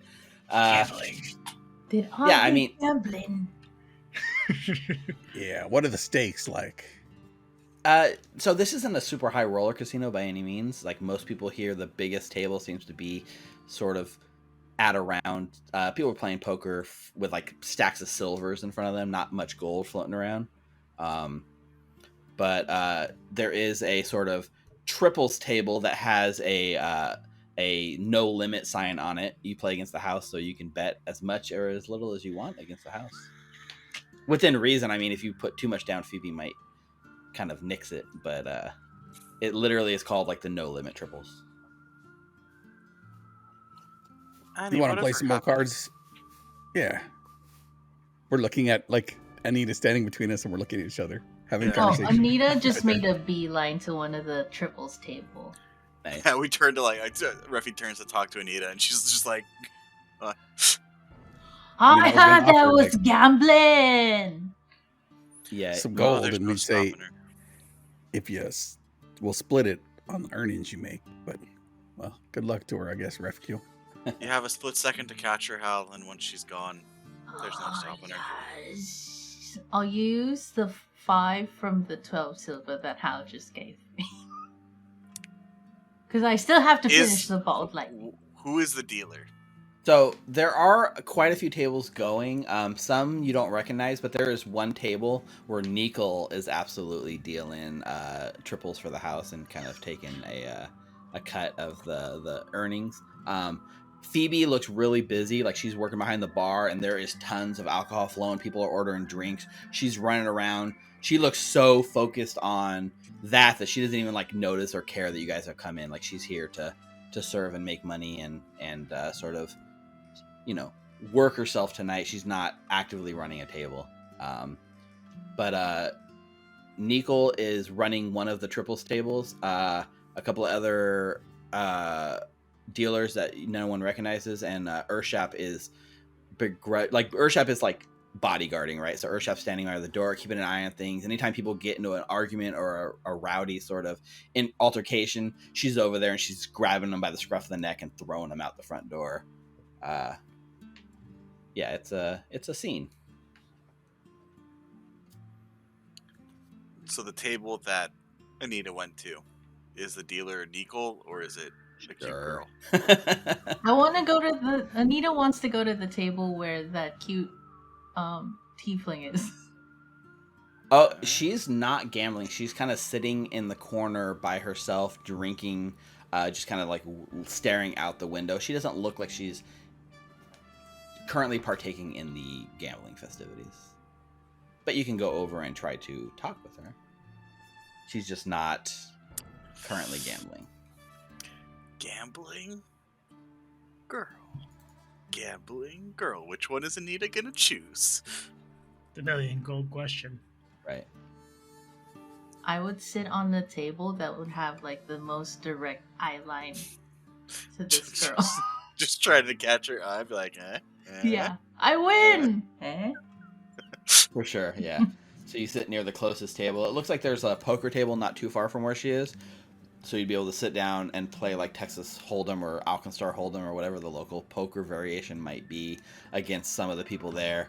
And, you know, so what you're trying to do is you're trying to gamble and have a good time, but also catch her eye, right? Yeah. So I'm going to say this is a make an impression roll. It's going to use your diplomacy. Okay. And it's going to target, you know, essentially her will save. I think that's how a make an impression Rare works. Chrysler. 24. Nice. That was almost a natural one for like a second. So as you're gambling and as you're trying to very intentionally meet her eye, right? She kind of like the first couple times you get really rowdy and she looks over at you. She looks really annoyed at your sort of antics, but her sort of her hard exterior sort of melts, and you catch the slightest smirk, the slightest like smile as she like kind of like smiles at you just a little bit before she catches herself and like turns away. But you've at least made a good impression and sort of broken that ice. And she's, if you were to go over and invite her over to sit with you, she might. I'll let it simmer for a while we go and switch to our other players. Okay, yeah. So you've at least made the impression. I've wrote at the table. Make a pickup line. All right, so we cut back to the rest. What is the rest of you guys doing in casino night, right? There's alcohol flowing. You still got all these jugs of whiskey. Like, is it? I guess this is my question. Is it business or is it pleasure? Because you guys got a lot of business tasks that you guys would like to do tonight too. But is it time for pleasure before anything? At some point, I need to talk to Phoebe, but now feels like the very wrong time to be like, hey, you want to do that other job you do? And simultaneously, I'd like to have access to the kitchens to start making this bread. That also seems like the very wrong time to do it because it's all hands. If I go in the kitchen, I'm gonna get a fucking knife thrown at me. I've worked service industry before, not now. They're fucking busy. Absolutely, Fosseteer is back there like busting their ass trying to like cook all the food that's necessary for tonight. They're probably not going to take too kindly to walking in the middle of a service. But as it dies down a bit, I'm gonna go fix my shield. Oh yeah. There's the bullet work, so you're able to kind of excuse yourself out to the workshop, and you'd be able to make a crafting check to attempt to repair your shield. Alrighty. In fact, I wouldn't even bother making the check. Let's just say with no like outside pressures and all the time in the world, you're good. You repair your shield. You can make a roll just to see how long it takes versus if it's possible, right? That's really what the roll is for. All right, natural one. Now's your chance. Get about here. Ace, you make a nice show of it. Yeah. So you were saying, hey Hal, give me my shield back. All right, buddy, here you go. All 14 pieces. and you can also offload all that heavy gear to the party loot at this point, right? You were saying something about Ruffy? I was just gonna say Ruffy would, seeing how busy it was and not wanting to have this alcohol accidentally be poured out to unworthy people, was gonna go just leave the bottles up in one of our rooms, and then probably order a coffee, seeing as how it's getting late and not gonna be touching alcohol anymore. Much too late for that, but order a coffee from the bar and then go talk to Urshap and then hang out with her and see if she needs any help tossing anyone rowdy out. Yeah, Phoebe's a little flummoxed that you've ordered coffee at her bar, And she kind of looks, and she like literally has like none of it like ready. So she kind of goes over to the kitchen and like opens the door and just yells in to Foster that it's like, well, no, we need a pot of coffee out here for our favorite customer. And then you just hear like a string of expletives coming from in there, and she kind of closes the door, and she's like, it'll be up in just a minute, dear. That's fine. The coffee always tastes much better when it's made with hate. And then Then I go talk to Urshap. Oh yeah. So Urshap, standing by the front, sort of like eyes laser focused. You kind of come over. You get like a nod, like of recognition. You look a little scuffed, a little beat up from your day, right? Like you got into a fist fight with a yeast. Mm-hmm. Smell like, day-old bar. Yeah, Although you probably can't tell in here. This is that like... What'd you get up to today? It's been quite an interesting day. Met up with an adventurer. Shot his knee out. Don't think he's going to be adventuring anymore. Adventurers. I never understood the appeal. Couldn't say. Never left Alkenstar, but figured I'd hang out with you tonight. See if you need any help tossing any hands. She nods over, and you can see that there's a sort of poker game going on, and very clear. Well, make a perception check for me. Perception. Clear to her, maybe not clear to you. That's a 25. As you're watching this sort of game unfold, you see this guy like sitting there with his card kind of facing you. He does this move where you can see he very clearly ditches a card from his hand and sort of replaces it with a card from his pocket. And he is 100% like cheating at the poker table over there. And so she nods at that table, and it's just like, might be trouble brewing over there. You think you could handle it? I thought you'd never ask. So yeah, you kind of make your way over there, and then within a few minutes, you can see that the sort of person is caught, and the sort of, it comes to fisticuffs, and the table flies over, and the two of them start hitting each other. What would Refugule like to do? How is Refugule dealing with this situation? Well, seeing as how he wasn't really taught about grappling and such, more about strikes, he's going to try to knock them both out and throw them both out. All right, just make it an attack roll. It's just kind of like a skill check attack roll here. We'll see how well you're able to do. 17. 17's enough to like basically you knock one of them out cold, and as you try to go for the second one, it wasn't a clean enough strike to sort of take them both out in one. But immediately as you kind of knock one out, the other one looks at you eyes wide and sort of like apologizes and like takes like a step back away from you and starts like scraping the money off the table like into his. Yeah, I definitely would have gone after the cheater first. Right, yeah. So you knock the cheater out. You see him sort of taking his own chips, and then while his eyes are kind of locked on you, you see him sort of start going for the guy's chips that he just knocked out. And I just put my hand on his chips that were left and put him closer towards me. All right, and you watch as he like gets up and like scurries out with the chips kind of spilling out of his hands. And then I take the guys that I knocked out chips and I put them in my pocket. Nice. So you've made yourself mostly copper, but I'm going to say it's about like 8 silver, 7 copper worth of chips. All right. I'll just give it to Annie. This job pays for itself. I'll just give it to Annie to gamble. Okay, yeah, you drop it. What's Hal doing in all this?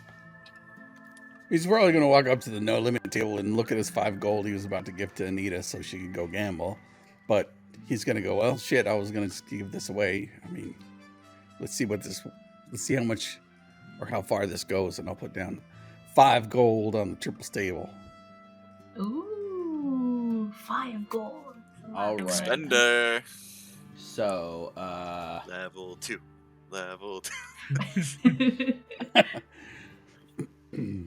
I'm gonna. Oh, we're actually gonna use that map you made. Nice. Yeah, I never got a chance to make a full Aldo? poker table. Aldo, what are you doing here? You have an addiction. He's everywhere, right?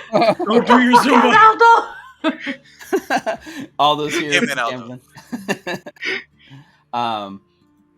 Yeah, so I'll say we show up, right? This is sort of the representation. So right now it's just Hal playing Triples. So Triples is the game that we kind of invented during the prequels, like sort of on the fly, but sort of not really. We've refined the rules a little bit thanks to David Sims, who's one of our patrons that helped me rebalance the rules and stuff. So we're playing with the new rules for the first time. So this should be fun. So let's... the way the game works, right, is it's a card game. The cards are numbered 1 through 6, which in our case we are representing with 6-sided dice rolls. You start with 3 cards dealt to you, right? You make a bet, and then you get 2 cards dealt to you, and then you're going to get a third card that you have to take, unless you fold after the first 2 cards. You can add on to your bet if you wish, and then from there you can add consistently more cards. However, the goal is to get closest to 15 without going over. So it used to be 21. Our new target number is 15. As well, there are some bonuses here, right? If you are able to get 3 of a kind, that's called tripling. And if you beat the dealer, because you're playing against the house, right? There's a dealer. If you beat the dealer, you get triple the payout. So unless the dealer triples as well, you basically are, with a higher triple, you're going to get your payout. And then the sort of biggest bonus here is what we call fully loaded, or if we want to come up with a more unique name for it, we can. If you are able to get a 1, 2, 3, 4, 5, that is called, fully loaded. That's the most cards you can take and still get 15. And that you get paid out 10 times whatever you bet. Wow. So, how much are you betting? I guess it's interesting, right? It doesn't make sense to do rounds of betting. I guess it kind of does. We'll say, how much do you open with your bet? I'd say I'll just put 2 gold up there. Okay. We'll say this. When you do the initial bet, if you want to increase it, like after your first 2 cards, you can then double your bet or not, right? That would be the second betting round. You're able to double your initial bet or not. So you put 2 gold up. Can you roll 2d6 for me? Whoops. That's blind. Oh, that's okay. You got so in front of you get dealt a 2 and a 4. And looking at the dealer. Oh, I got to roll. I didn't roll for the dealer. Let me see. So the dealer has a 6 and a 2 showing. So you put 2 gold up. If you'd like to double your bet to 4 gold, this would be the point you can, Hal. All right, I'll do it. All right, you bump it up for a high roller right out the gate, 4 gold. All right, so you're required to get 1 more card at least. Roll another 6-sided dice for me. 2. 2. All right. So you've got 2 2s. 8. You're close to a triple here, Mm-hmm.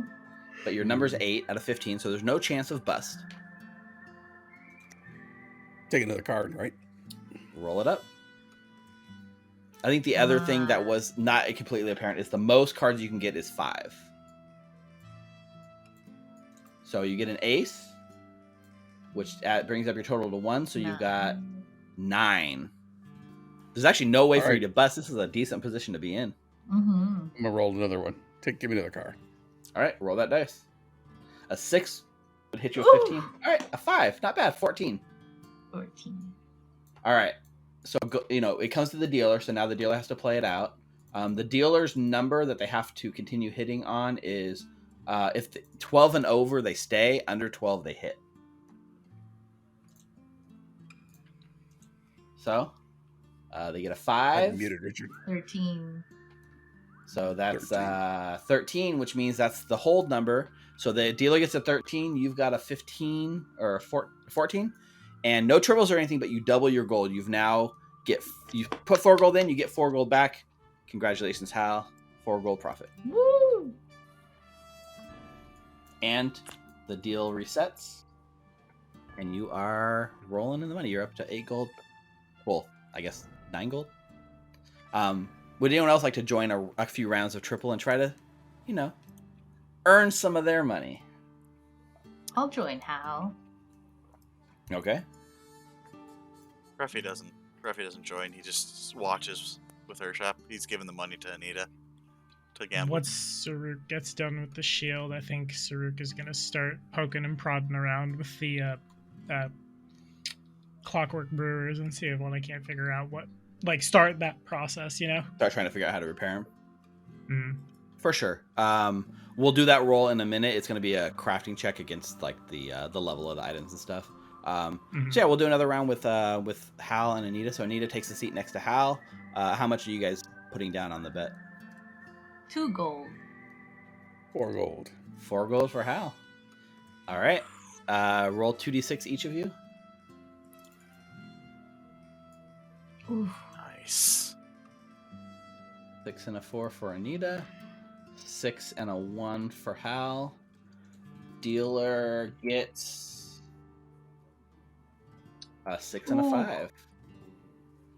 That's pretty good because they can bust pretty Yeah. easily. It's true. Mm-hmm. So, Hal, you're in the first betting position. So you got a 6 and a 1. I'll double my money or put down at 4 more gold. 8 All right, total. we're in for 8. And we're taking a card. Roll a d6. All right, that's a 1. 2 aces. That's almost a triple. Right? So that we're at 8 total as your point total with a potential triple. One more ace and another card in your I gold. know. Do I take the card now, or is the next person? No, you play it out. You play out your Mhm. hand. All right, I'm gonna roll. All right, pull another card. A 2. So close. So that takes us to 12. You're in busting territory, but you also got that potential triple. And it's your last Does potential Hal card. like to live dangerously? Ooh, I know. Yeah, I was gonna give up this 5 gold anyways. I'm gonna take this card. I mean, I bust. Oh, you bust with that 5. That takes us to 17, right? 6, 7, 8, 9, 10. Wait, is that 6, That's the 7, 8, 15. 9, 10? That's 15 exactly, right? Damn. That means you How hit lucky. the number you wanted. 5 comes down. Oh, That's dope. 15. You Sorry. don't hit the triple or anything, but you don't bust.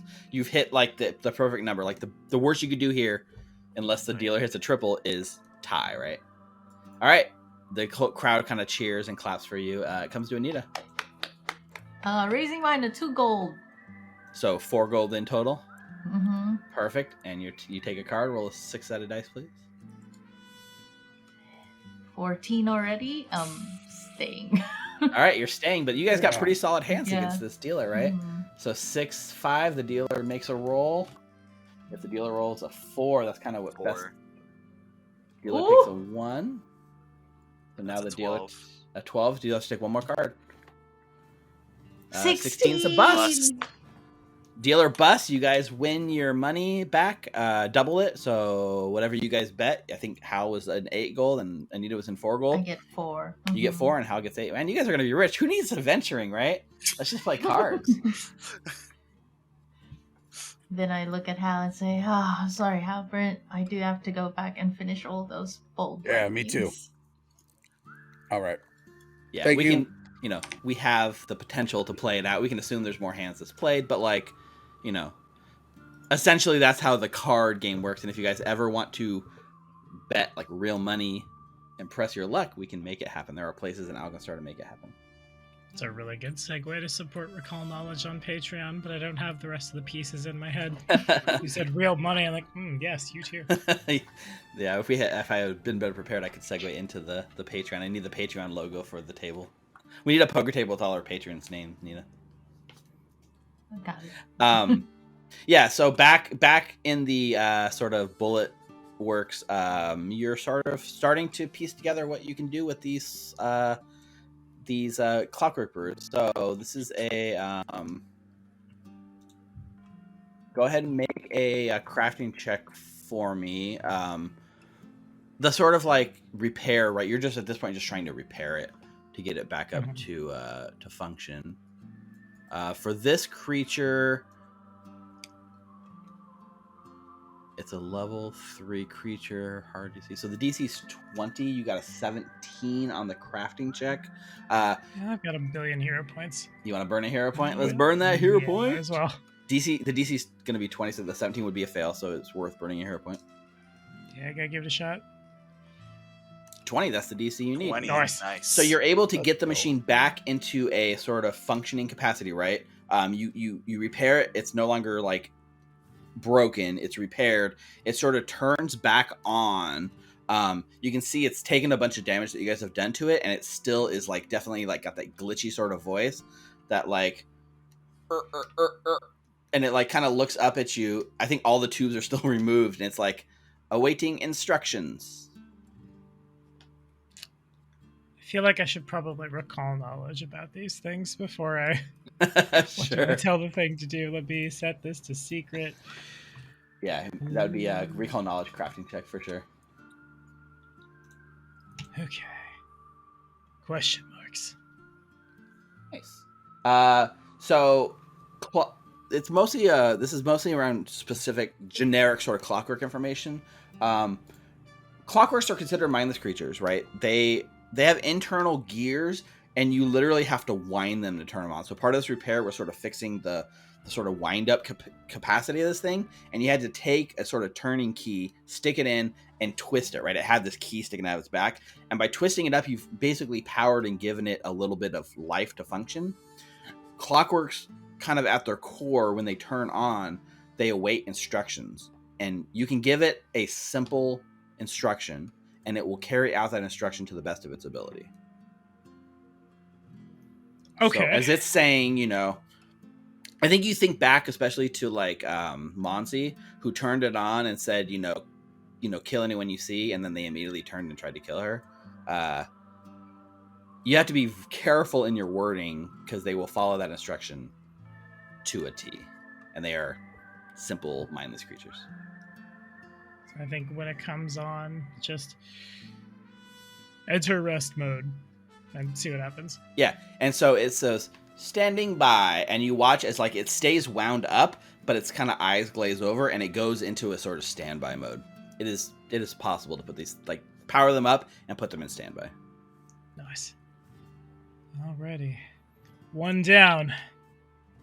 Yeah, it does look like with some of the damage you've managed to get it back. Like the last person that turned these on, there's something fundamentally wrong with it.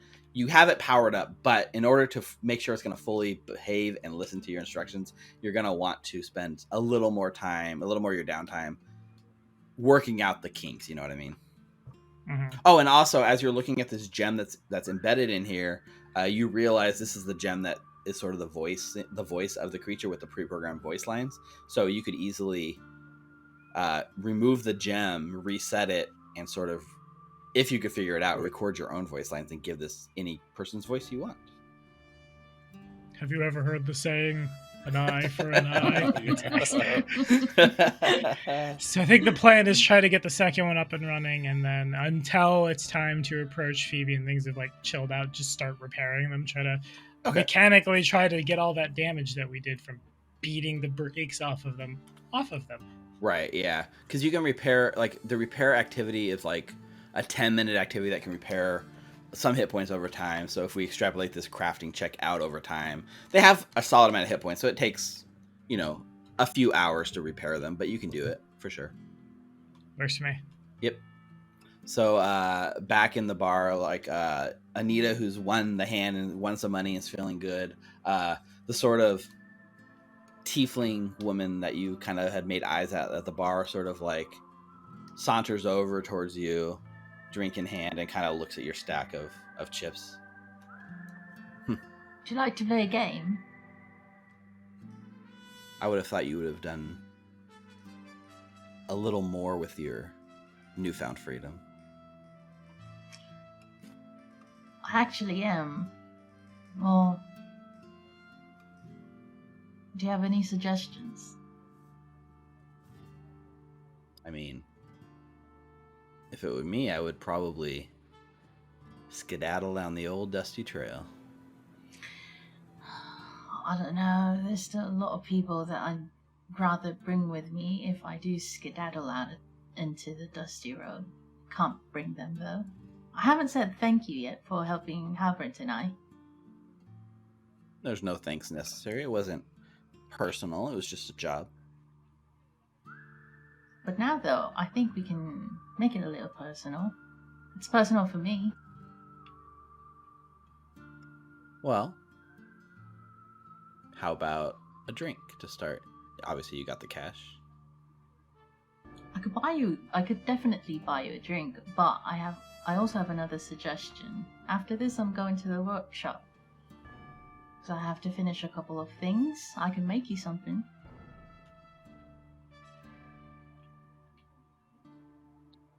I'll be honest, it's the first time someone's tried to pick me up in a bar by offering to make me something in a workshop. Is this like a euphemism I'm missing? Not necessarily. I'm just a very generous person. I love giving. Small world, I love receiving. Alright then. So one drink and then my workshop. So you can go ahead and get her drink and... That's what she said. And is there anything else narratively that's happening, or are we kind of like letting the scene die down so you can actually talk to Phoebe? I mean, you tell me Reffy and Anita and Hal, like what you need to accomplish tonight. I'm letting it die down so that we can talk to Phoebe, or Saru Right. can talk to Phoebe. Yeah. Reffy's If good. I'm gonna be in here all night cleaning these robots, if someone else wants to, like by no means. Yeah, Anita will be in there shortly. Okay. With Yeah. yeah. Reffy knocks someone out. He's good. Hal.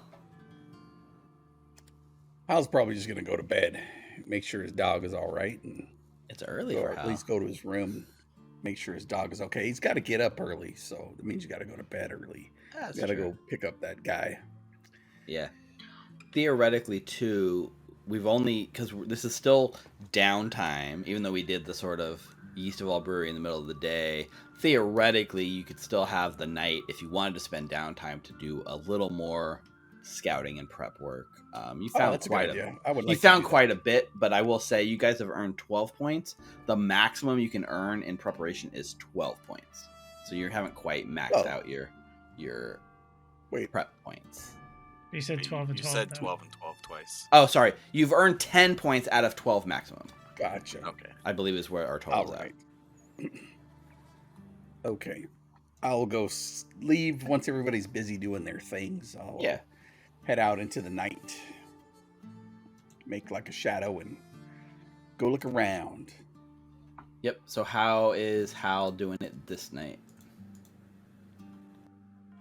What have we done You so said far? I chose athletics. We've done athletics, and I think we've done Athletics. scouting once.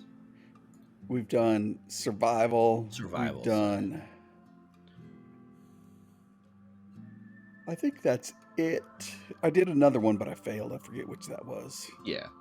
So I would say choose any skill other than athletics or survival that you would like to do tonight, and we can make a check. If you can justify it, we can roll with it. I think I would go from shadow to shadow as I slink around to see if I can remain unhidden from this point to Gattleby's place and then back. Perfect. So that's a Stealth DC. roll. Yeah, DC 15 stealth check. All right.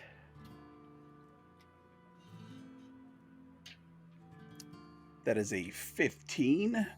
I'm 15. going to keep that. It's going to be a success. You're going to keep it? Okay. So with that success, you kind of stay in the shadows. You learn the best way to avoid proper notice. You've kind of traced a lot of back alleys and ways to sneak through the city. You've earned one more personal prep point, one more prep point for the team, which puts us at 11 out of 12 prep points.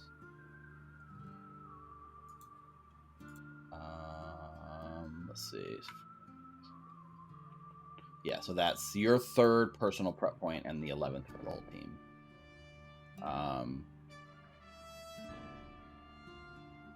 So yeah, So as the night sort of winds down with Hal kind of out doing the scouting, the casino night is a big boost. You guys do notice like the kitchen, it hits a peak and then people start passing out, losing their money, going home angry.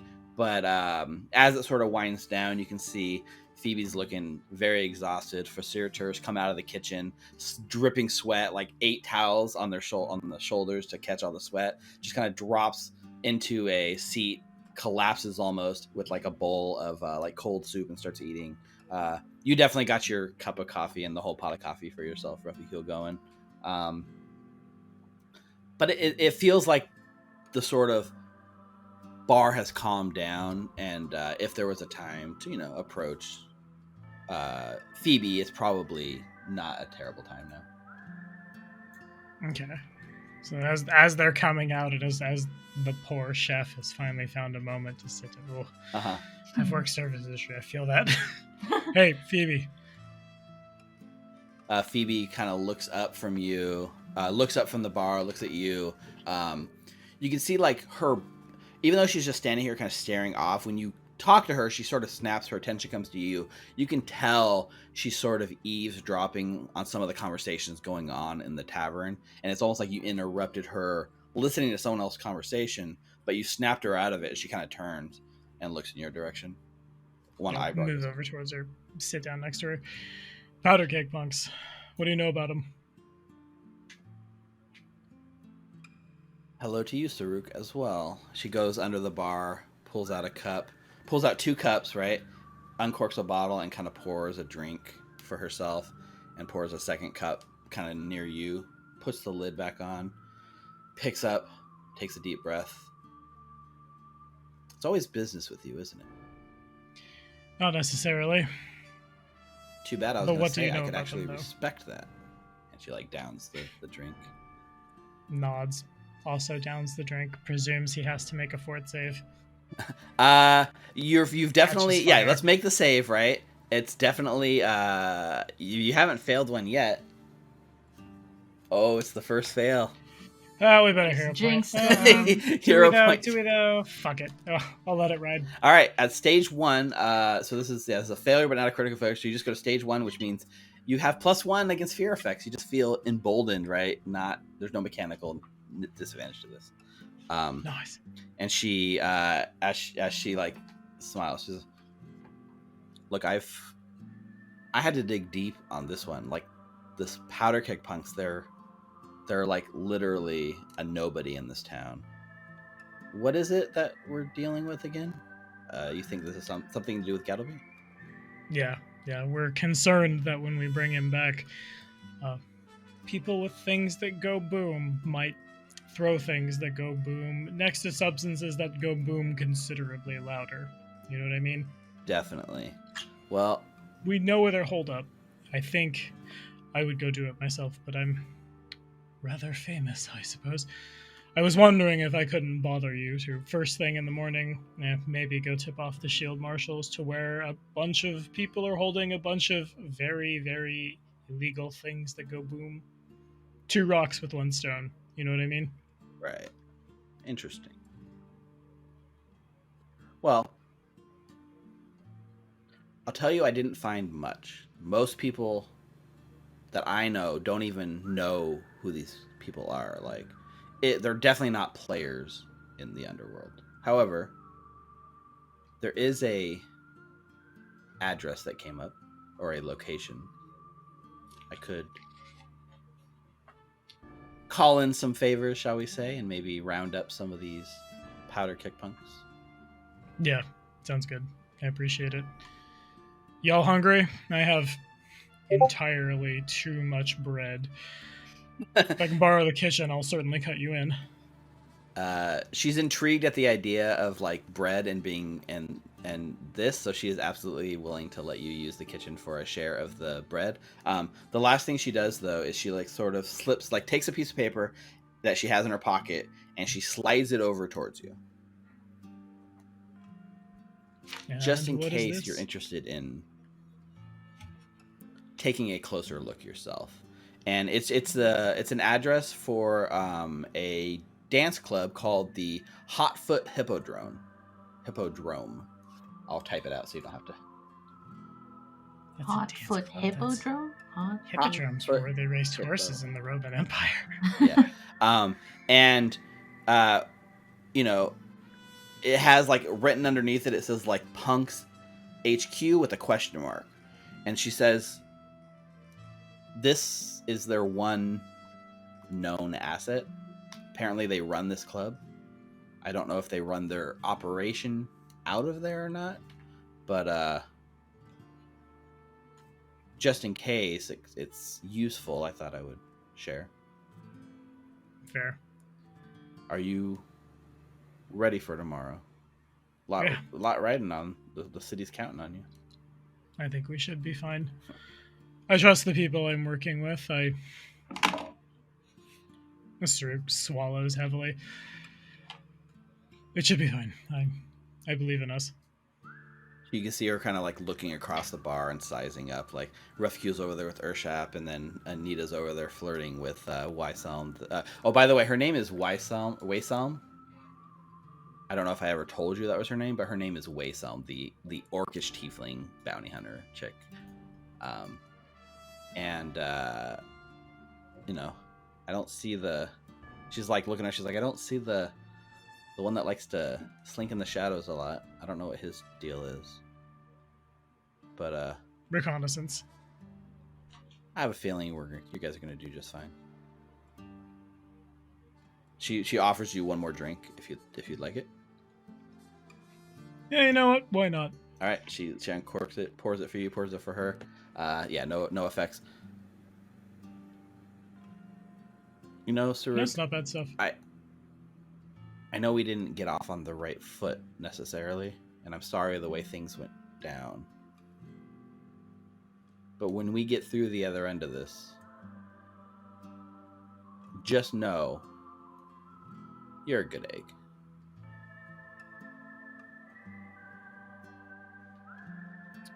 Already very much not trusting this person, I think. I would like to sense Why? intent. Yeah, make a sense motive check. Sir's like, bitch, I know.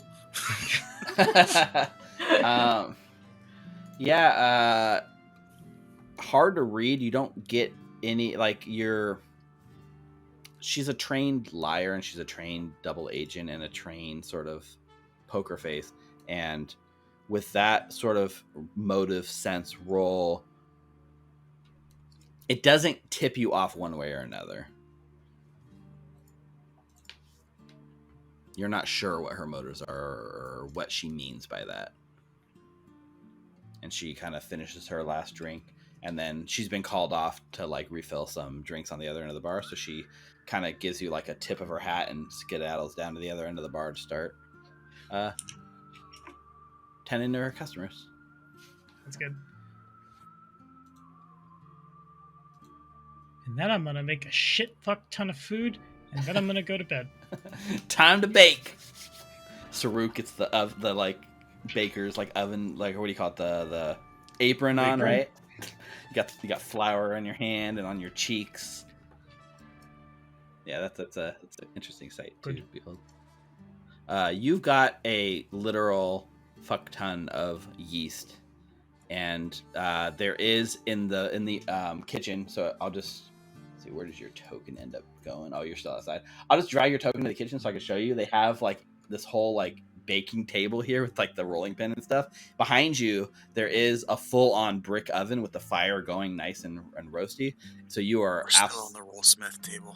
Oh, damn. I'm making this bread in the middle of the gambling. In the middle of the gambling question.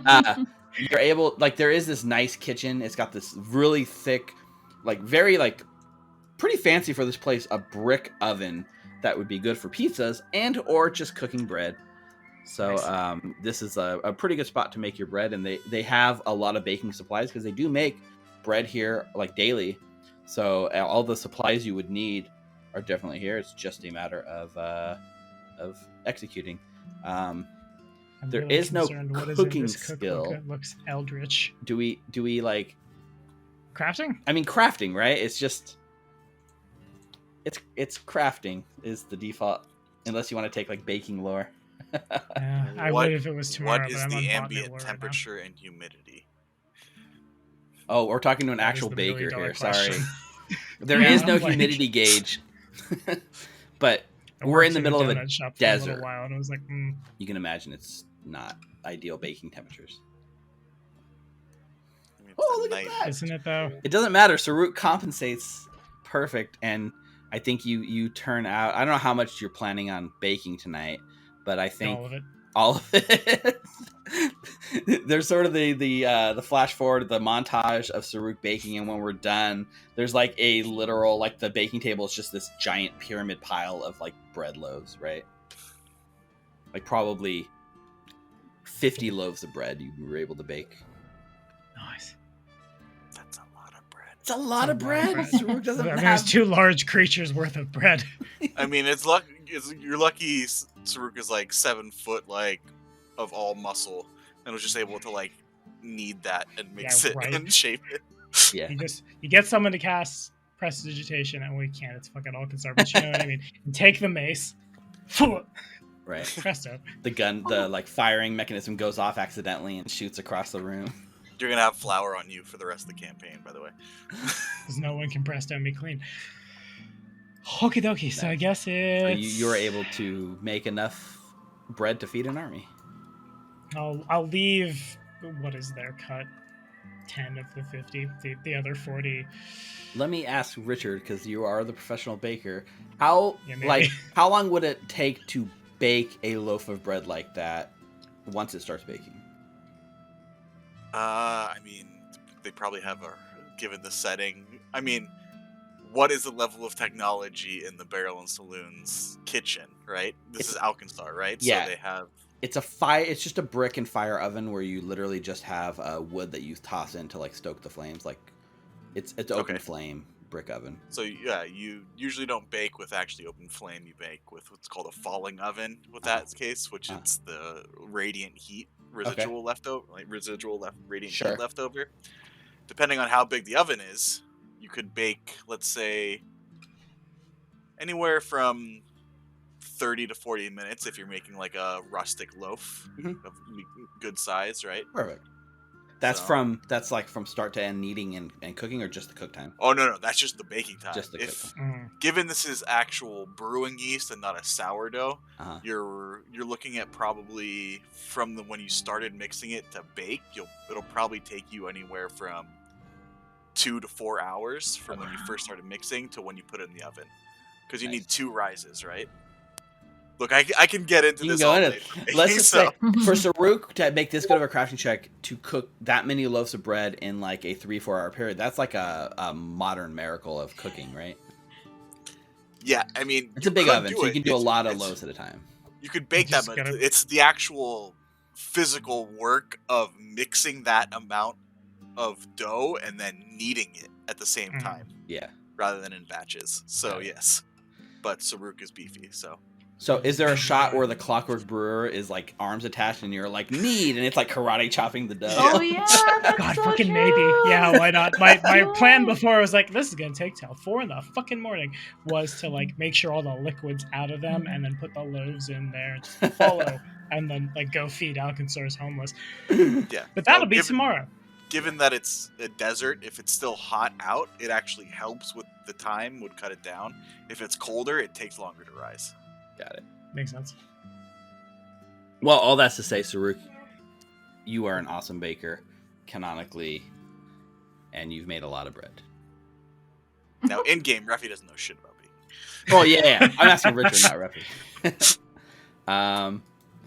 Awesome. So, how you sort of come in after spending like 4 hours scouting one last sort of you and Syl out in the streets and getting your last sort of information in.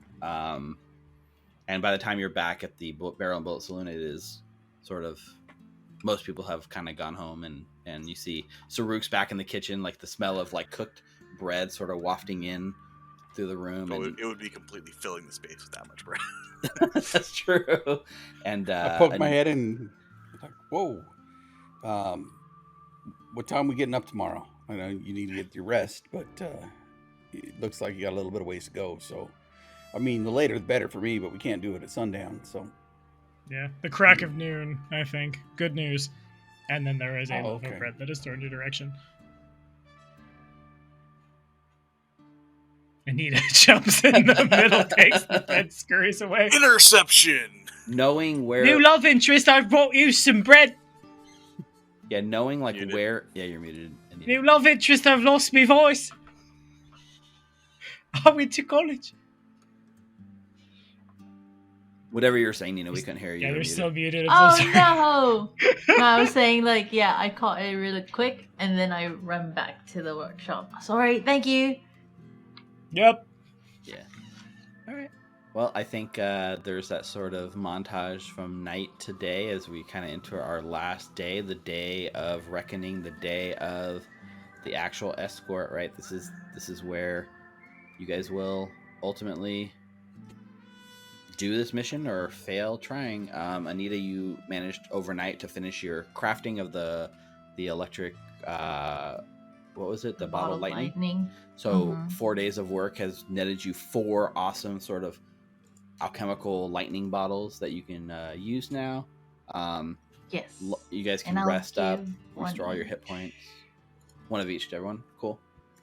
Yeah, You can also spend your reagents as you prepare.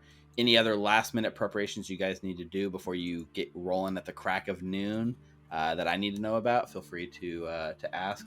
I think as a sort of like side thing, like Phoebe goes to someone like in the goes to Waystone, right? And even though she's been flirting with Anita, Phoebe, you see Anita, she's whispering in her ear, and then Waystone has to like bid you goodbye because she's got a job to do, and she kind of gets up and leaves the tavern before like, you know, kind of saying her goodbyes to you. She goes out in the street and she relays a message to someone. That person relays a message to someone, and eventually it finds its way to a shield marshal. And that shield marshal, like the next morning, we sort of see like a raid on the where that like the bottleneck bridge is. There's all the stalls, right? That morning there is like a literal raid on the bottleneck bridge, and you actually watch as a bunch of people are arrested in these stalls like near there and carted off to for questioning. Yeah, you've successfully gotten a few of these Powderkeg punks arrested. It's hard to say, Powderkeg punks. So by doing this back channel sort of thing without getting your hands dirty, the shield marshals have raided them and removed some of them. Like a handful of them arrested, some of them got away, but you've reduced their numbers leading into today, which is a boon and a benefit based on the preparation you guys did. Congratulations. Awesome. So you guys don't see that as characters, but we as players see this kind of happening, and the sort of what you've done has sort of rippled out and has consequences like out in the world, right? All right. So Also, good at before we that. head out, I'd also like to give a cheetah's elixir to both Halbrand and Saruk. Because the other one you Excellent. gave them was a temporary one that what goes away in a long rest, right? Yeah, so I feel this like it was new one probably is drank like while a I was temporary running one. frantically around the kitchen. That's probably true. Who did I give the first one to? Okay. Was it you, Halbrand? Huzzah! Yeah, I got one. Okay. And then, does everyone still have 2 elixirs alive? Nope. I got nada. You got nothing, Rafi? How about you, Halbrand? Got one. You got 1? Alright, so I can Yeah. each give you 1. So 1 for you, Rafi. And then 1 for you, Halbrand. So we there is that like morning prep of like Anita doing all this stuff, right? Frantically thrown together like morning preparations. You've built these really nice bottled lightnings, right? These are the kind of things that like are Like super shelf pretty. stable. They can be packaged. They can be put into a bag nice, and they're gonna last forever, right? But like last minute, there's also these sort of, I'm just gonna cobble together something really fast that's not gonna have a long shelf life, right? And that is what you throw together like each morning. So what does that look like in Anita's sort of like work? Like if you hand someone like you're like, here, have like a elixir of life, what does that look like with Anita's like thing? What does Anita's elixir of life look like? So, unlike the nicely decorated stained glass of the lightning bottles that actually has decals and details of lightning all across, like the edges of it, Branding's the important. elixirs of life, and the brandings, like there's a tiny wyvern in the corner of Yes. all of her bottled lightnings. I love it. For these ones that she just haphazardly made first thing in the morning, first of all, not all bottles are in the same size because it's definitely from random bottles that she just found in Nico's workshop. So Okay. Refi's elixir of life came in tall, whereas Hal's came out like, wide and stout. They're not as red as your typical elixirs of life. However, like initially when they look at it, they might not trust it, especially if they know how it should look like. But they just have to have faith in Anita and to drink those things for some hit points when they need it. Cool. So there is this sort of Anita like putting herself into her work and kind of distributing these potions. Anyone else have like a morning routine or you guys are, you're going into like a dangerous situation, right? So how are you guys mentally and physically preparing for the day as you wake up? I think what I want to do is, with all of that shitloads of bread, take it around where we're going to just like the folks who need it in Alkenstar and try to use that as the in to like, hey, what have you heard? What's going on? Or try to squeeze that final preparation point. Okay. For sure. Let's bribe people with bread. Probably diplomacy. Alrighty. With a +1 bread item bonus. Yes, the bread bonus, the best of all bonuses. Bread bonus. Okay, Pretty good bonus. Better than pickle bonus. It depends who you ask. Don't mind me. I'm just reading Streetwise for the 15th time this campaign. Okay, so we're gonna use Streetwise. We're gonna forget where the proficiencies button is.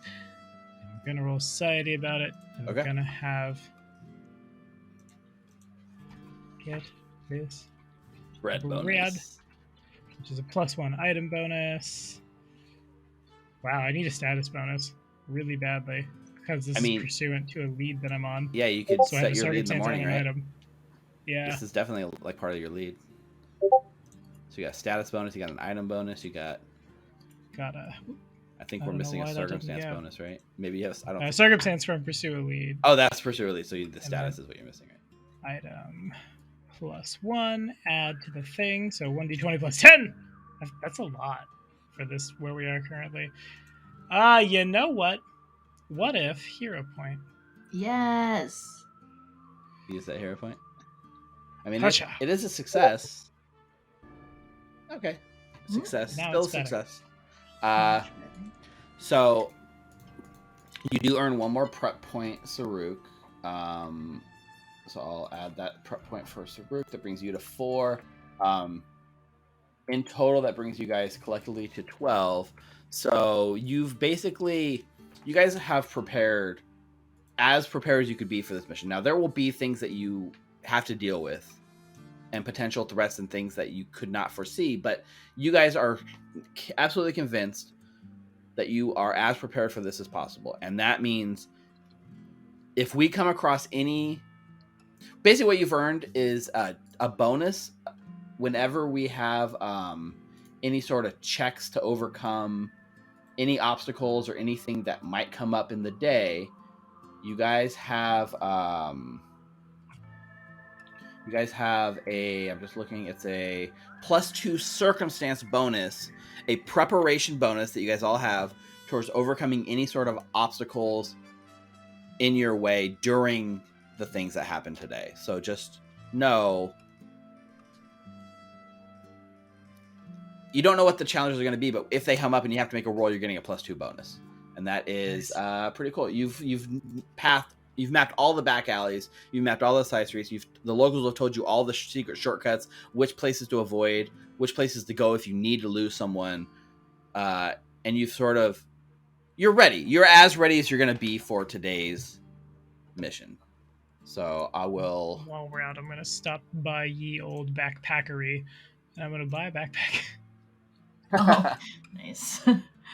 Yeah, so back alley Cyrus provide alternate advice. You now get plus 2 circumstance bonuses to all your checks. So yeah, your sort of last minute bread bonus gives you a prep bonus. Nice. Before we Fresh leave, bread is good. I'd like to make sure that I attach my blast boots on. That takes 10 minutes Oh yeah. to You put could on. absolutely do that. Mhm. So you attach to the bottom of your boots some blast boot plates. Just in case. So you've with the clockwork you fixed up, right? You've got it functional, but you guys haven't been able to spend the time to fix whatever the sort of base fault was in the machinery, if there was one, right? Maybe they just gave a bad command, maybe there's fault to it. So are you bringing that clockwork brewer on this mission?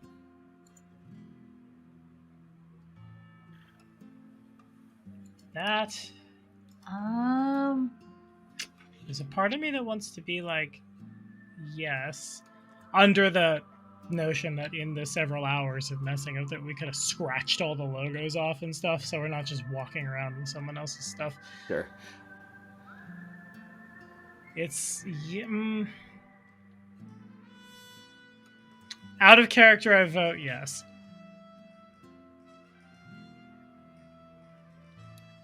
Refugul leaves that up to the smarter people in the group. So, And That's perhaps a also top out of Refugul. character, what do you think the mechanics are with that? See, are we bringing them as minions that require being commanded, or is it like a Yeah. fire and forget construct that we'll just probably don't get close to it when it's angry? It's Yeah, a mindless distraction, creature let it- that you can give one simple command to. So whatever your simple command is, it would do that command until you then spend actions to change that command, I guess, is the way to look at it. Okay. So, So like- then, in the morning, Saruk has loaded too much bread in the walking bread containers. Excellent. Right. So what's your morning command as you load them with bread? Follow me. Easy enough. Very cool.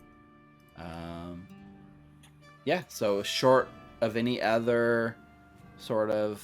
Richard has one. He's Are trying you his holding best. something? Yeah, go for it. So Refugul, probably one of the only days you'll see him actually wake up early. When there's a mission, he wakes up. But I'm gonna take 3 bottles of the whiskey that I got. One of the ones that's already drunk, and then 2 more. Okay. And I'm gonna go down towards Phoebe. And I'm gonna say we found a bit of let's just say buried treasure in our scouting the other day. Care for a drink? See what you got there. So I'm gonna reach back behind the bar myself and take 2 glasses. You can see it physically hurts her, but she doesn't stop you. Mm-hmm. Yeah, I do it on purpose. She kind of rolls her eyes. And I pour 2 glasses and I slide one over towards her. She takes it, right, and sniffs it a little bit, looks at it like she's actually like trying to assess the quality of what you brought her, right? Mhm. Where'd you say you found this? Doing a bit of scouting, bit of an abandoned warehouse. Cheers. To mutual beneficial transactions. To Alkenstar. To Alkenstar. Yeah. Drinks it. Not bad, huh? You brought like 2 jugs? Yeah, 2 of the jugs. Yeah. So 3. The one that we partially drink in, that's And where I then 2 poured more. from. And then Right. 2 unopened ones. I mean, are you looking to fence these, sell them to me? Like I put this in the bar. I'm thinking trade. These 2 bottles for 2 bottles of your cheapest, strongest booze you've got. I'm talking the lowest of the low shelf that you have that has the highest alcohol content. And 2 rags. I can do that. Excuse me for 1 second. She like disappears back into like the kitchen storage area and rummages about for a bit and brings you 2 like small kegs of what you're asking for. Yep. So I was hoping for glass bottles actually. Glass bottles? We can do glass bottles, yeah. Yeah, and 2 rags. And 2 Thanks. rags. They're like covered in yeast and bread. It's like from Saruk from the night before. I'll give them a soak and they'll do. But thanks. I hate wasting anything of good quality, so. And I take. You see me Rafficule immediately uncorks the bottles, puts the rags in, and then turns over the bottle so the rags soak. Turns them back over and then puts them in his coat. She's like, got any idea what we should call this whiskey? Kind of thinking.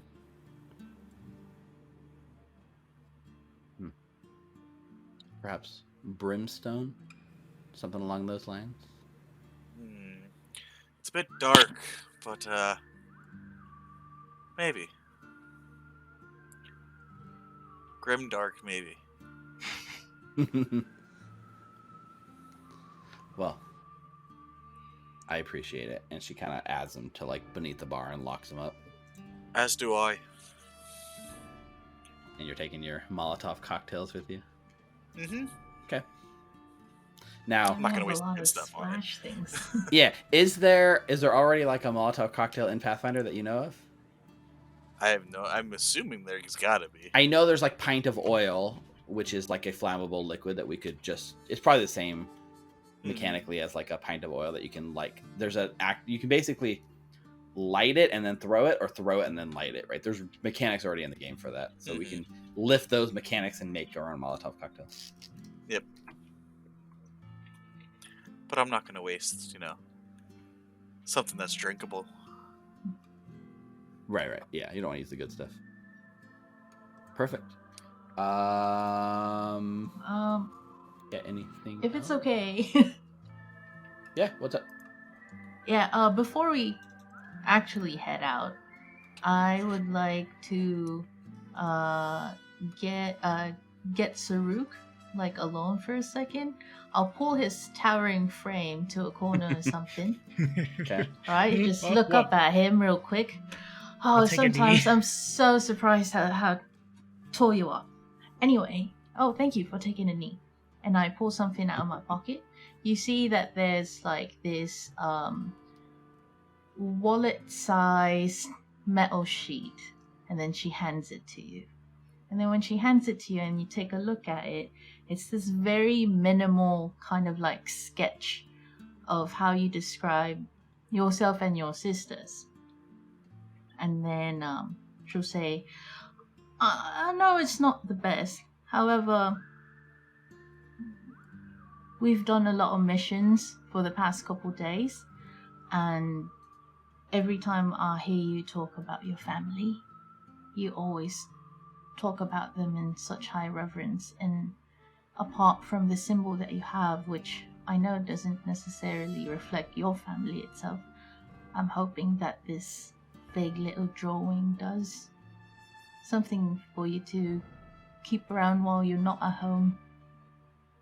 Sure, it's the best. It came from a friend. Thank you. You're welcome. Zerk folds it up and puts it like inside like one of the bandoliers where his ammo is. Yeah, try to I'll keep keep it it safe. right here in your heart, wherever your heart is. I've heard that sometimes it could stop a bullet. Who knows?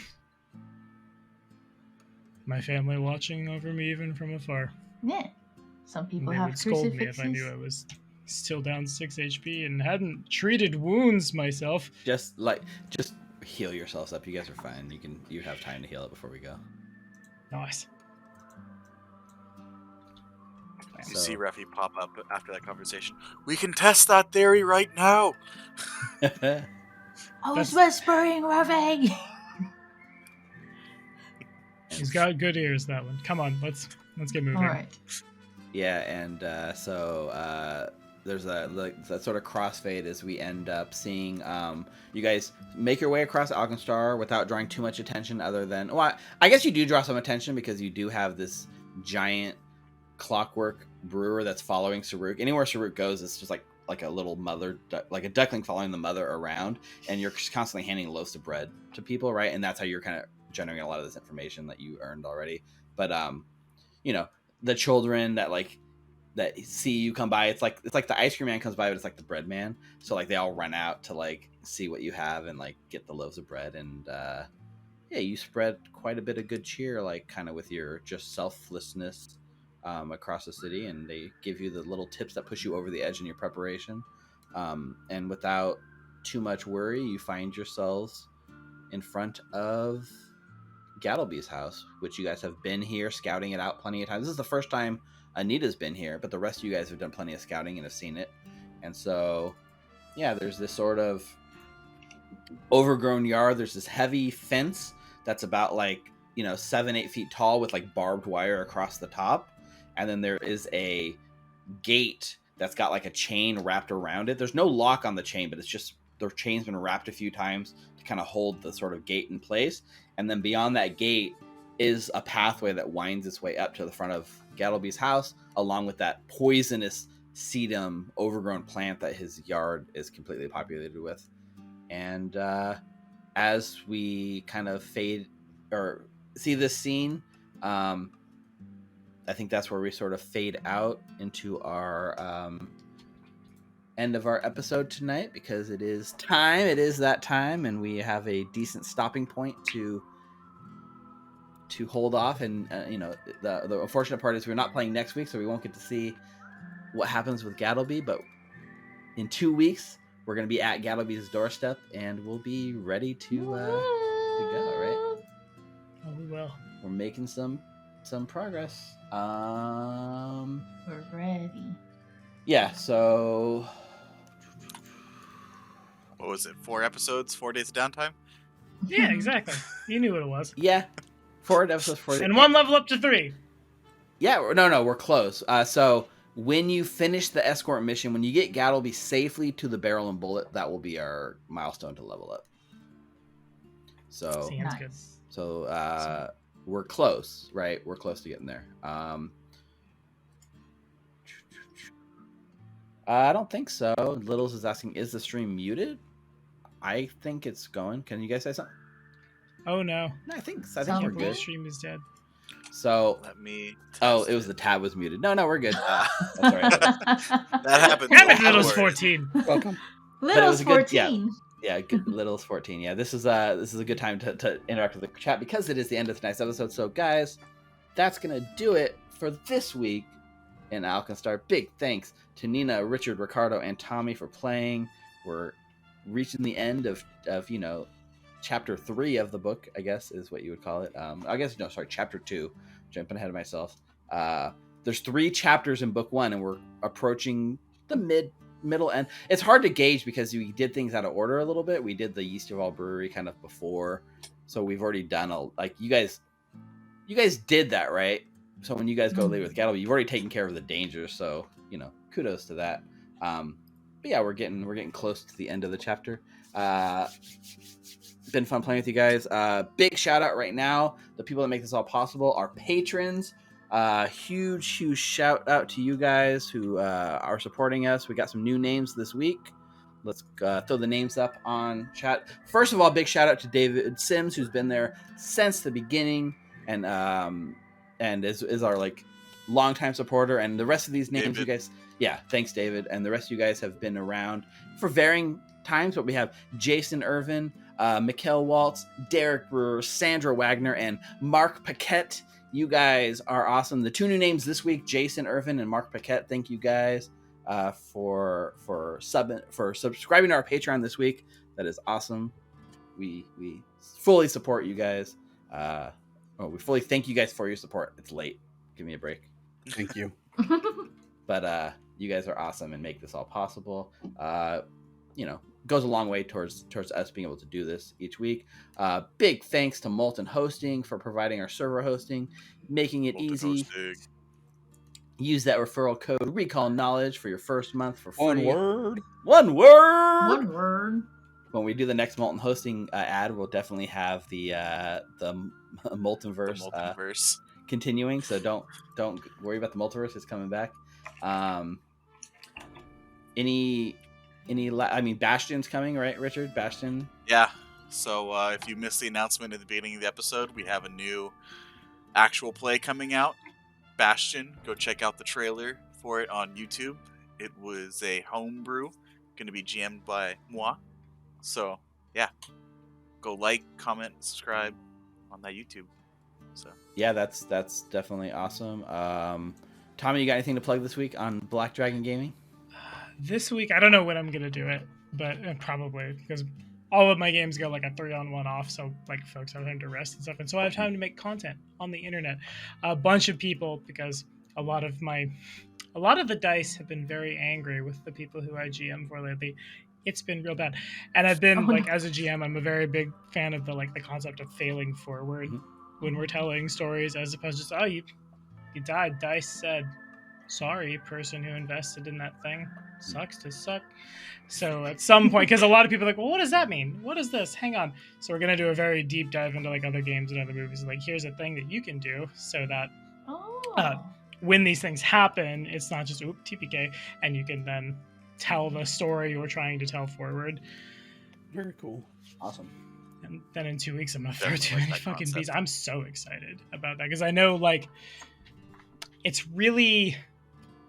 I've had a lot of GMs in second edition who would never, ever, ever, ever touch anything that manipulates the action economy or does anything more than here's that +1 for you. And I get it. The math is considerably tighter in this edition. That said, I'm very happy we have a lot of tools because of our creativity and our in-character intelligence. And it's just kegs Nice. and clockworks. Yeah, I try to have fun within reason, right? Until you guys do something so crazy that it breaks the game, let's roll with it. You mean the Pyronite that we're going to be investing in? Oh, So I'm not worried about. I'm not worried about the Pyronite. Right? It's my God, we could fill the clockworks with Pyronite. Oh yes, you could. And create a nuclear bomb? It just took Well, a it's a tiny Pyronite bit bomb. to blow up Blith there. Right. But we could force feed people pirate. All right, I'm getting off the No. rails. It's a waste of good bread. And Bacon in the Saruk's bread. bread.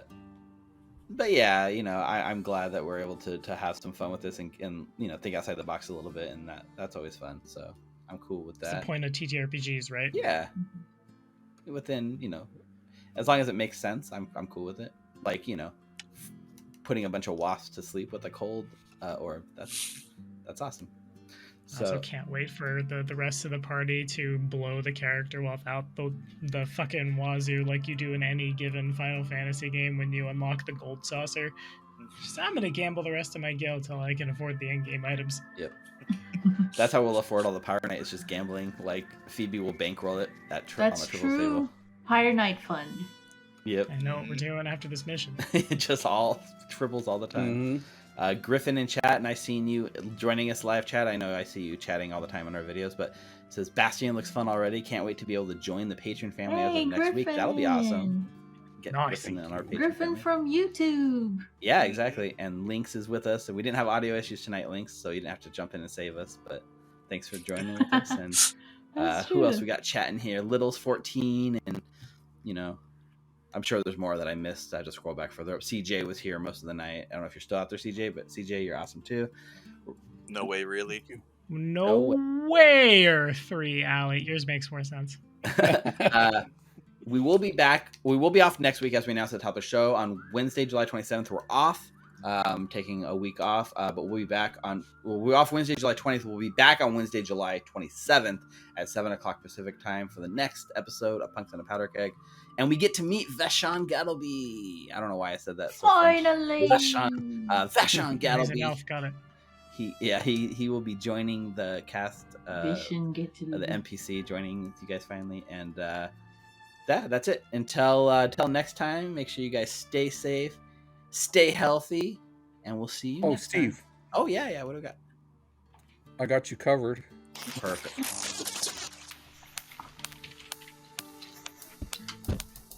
What? Poor It's Tommy's muted. gonna Oh, Tommy, here we go again. Oh, I like the.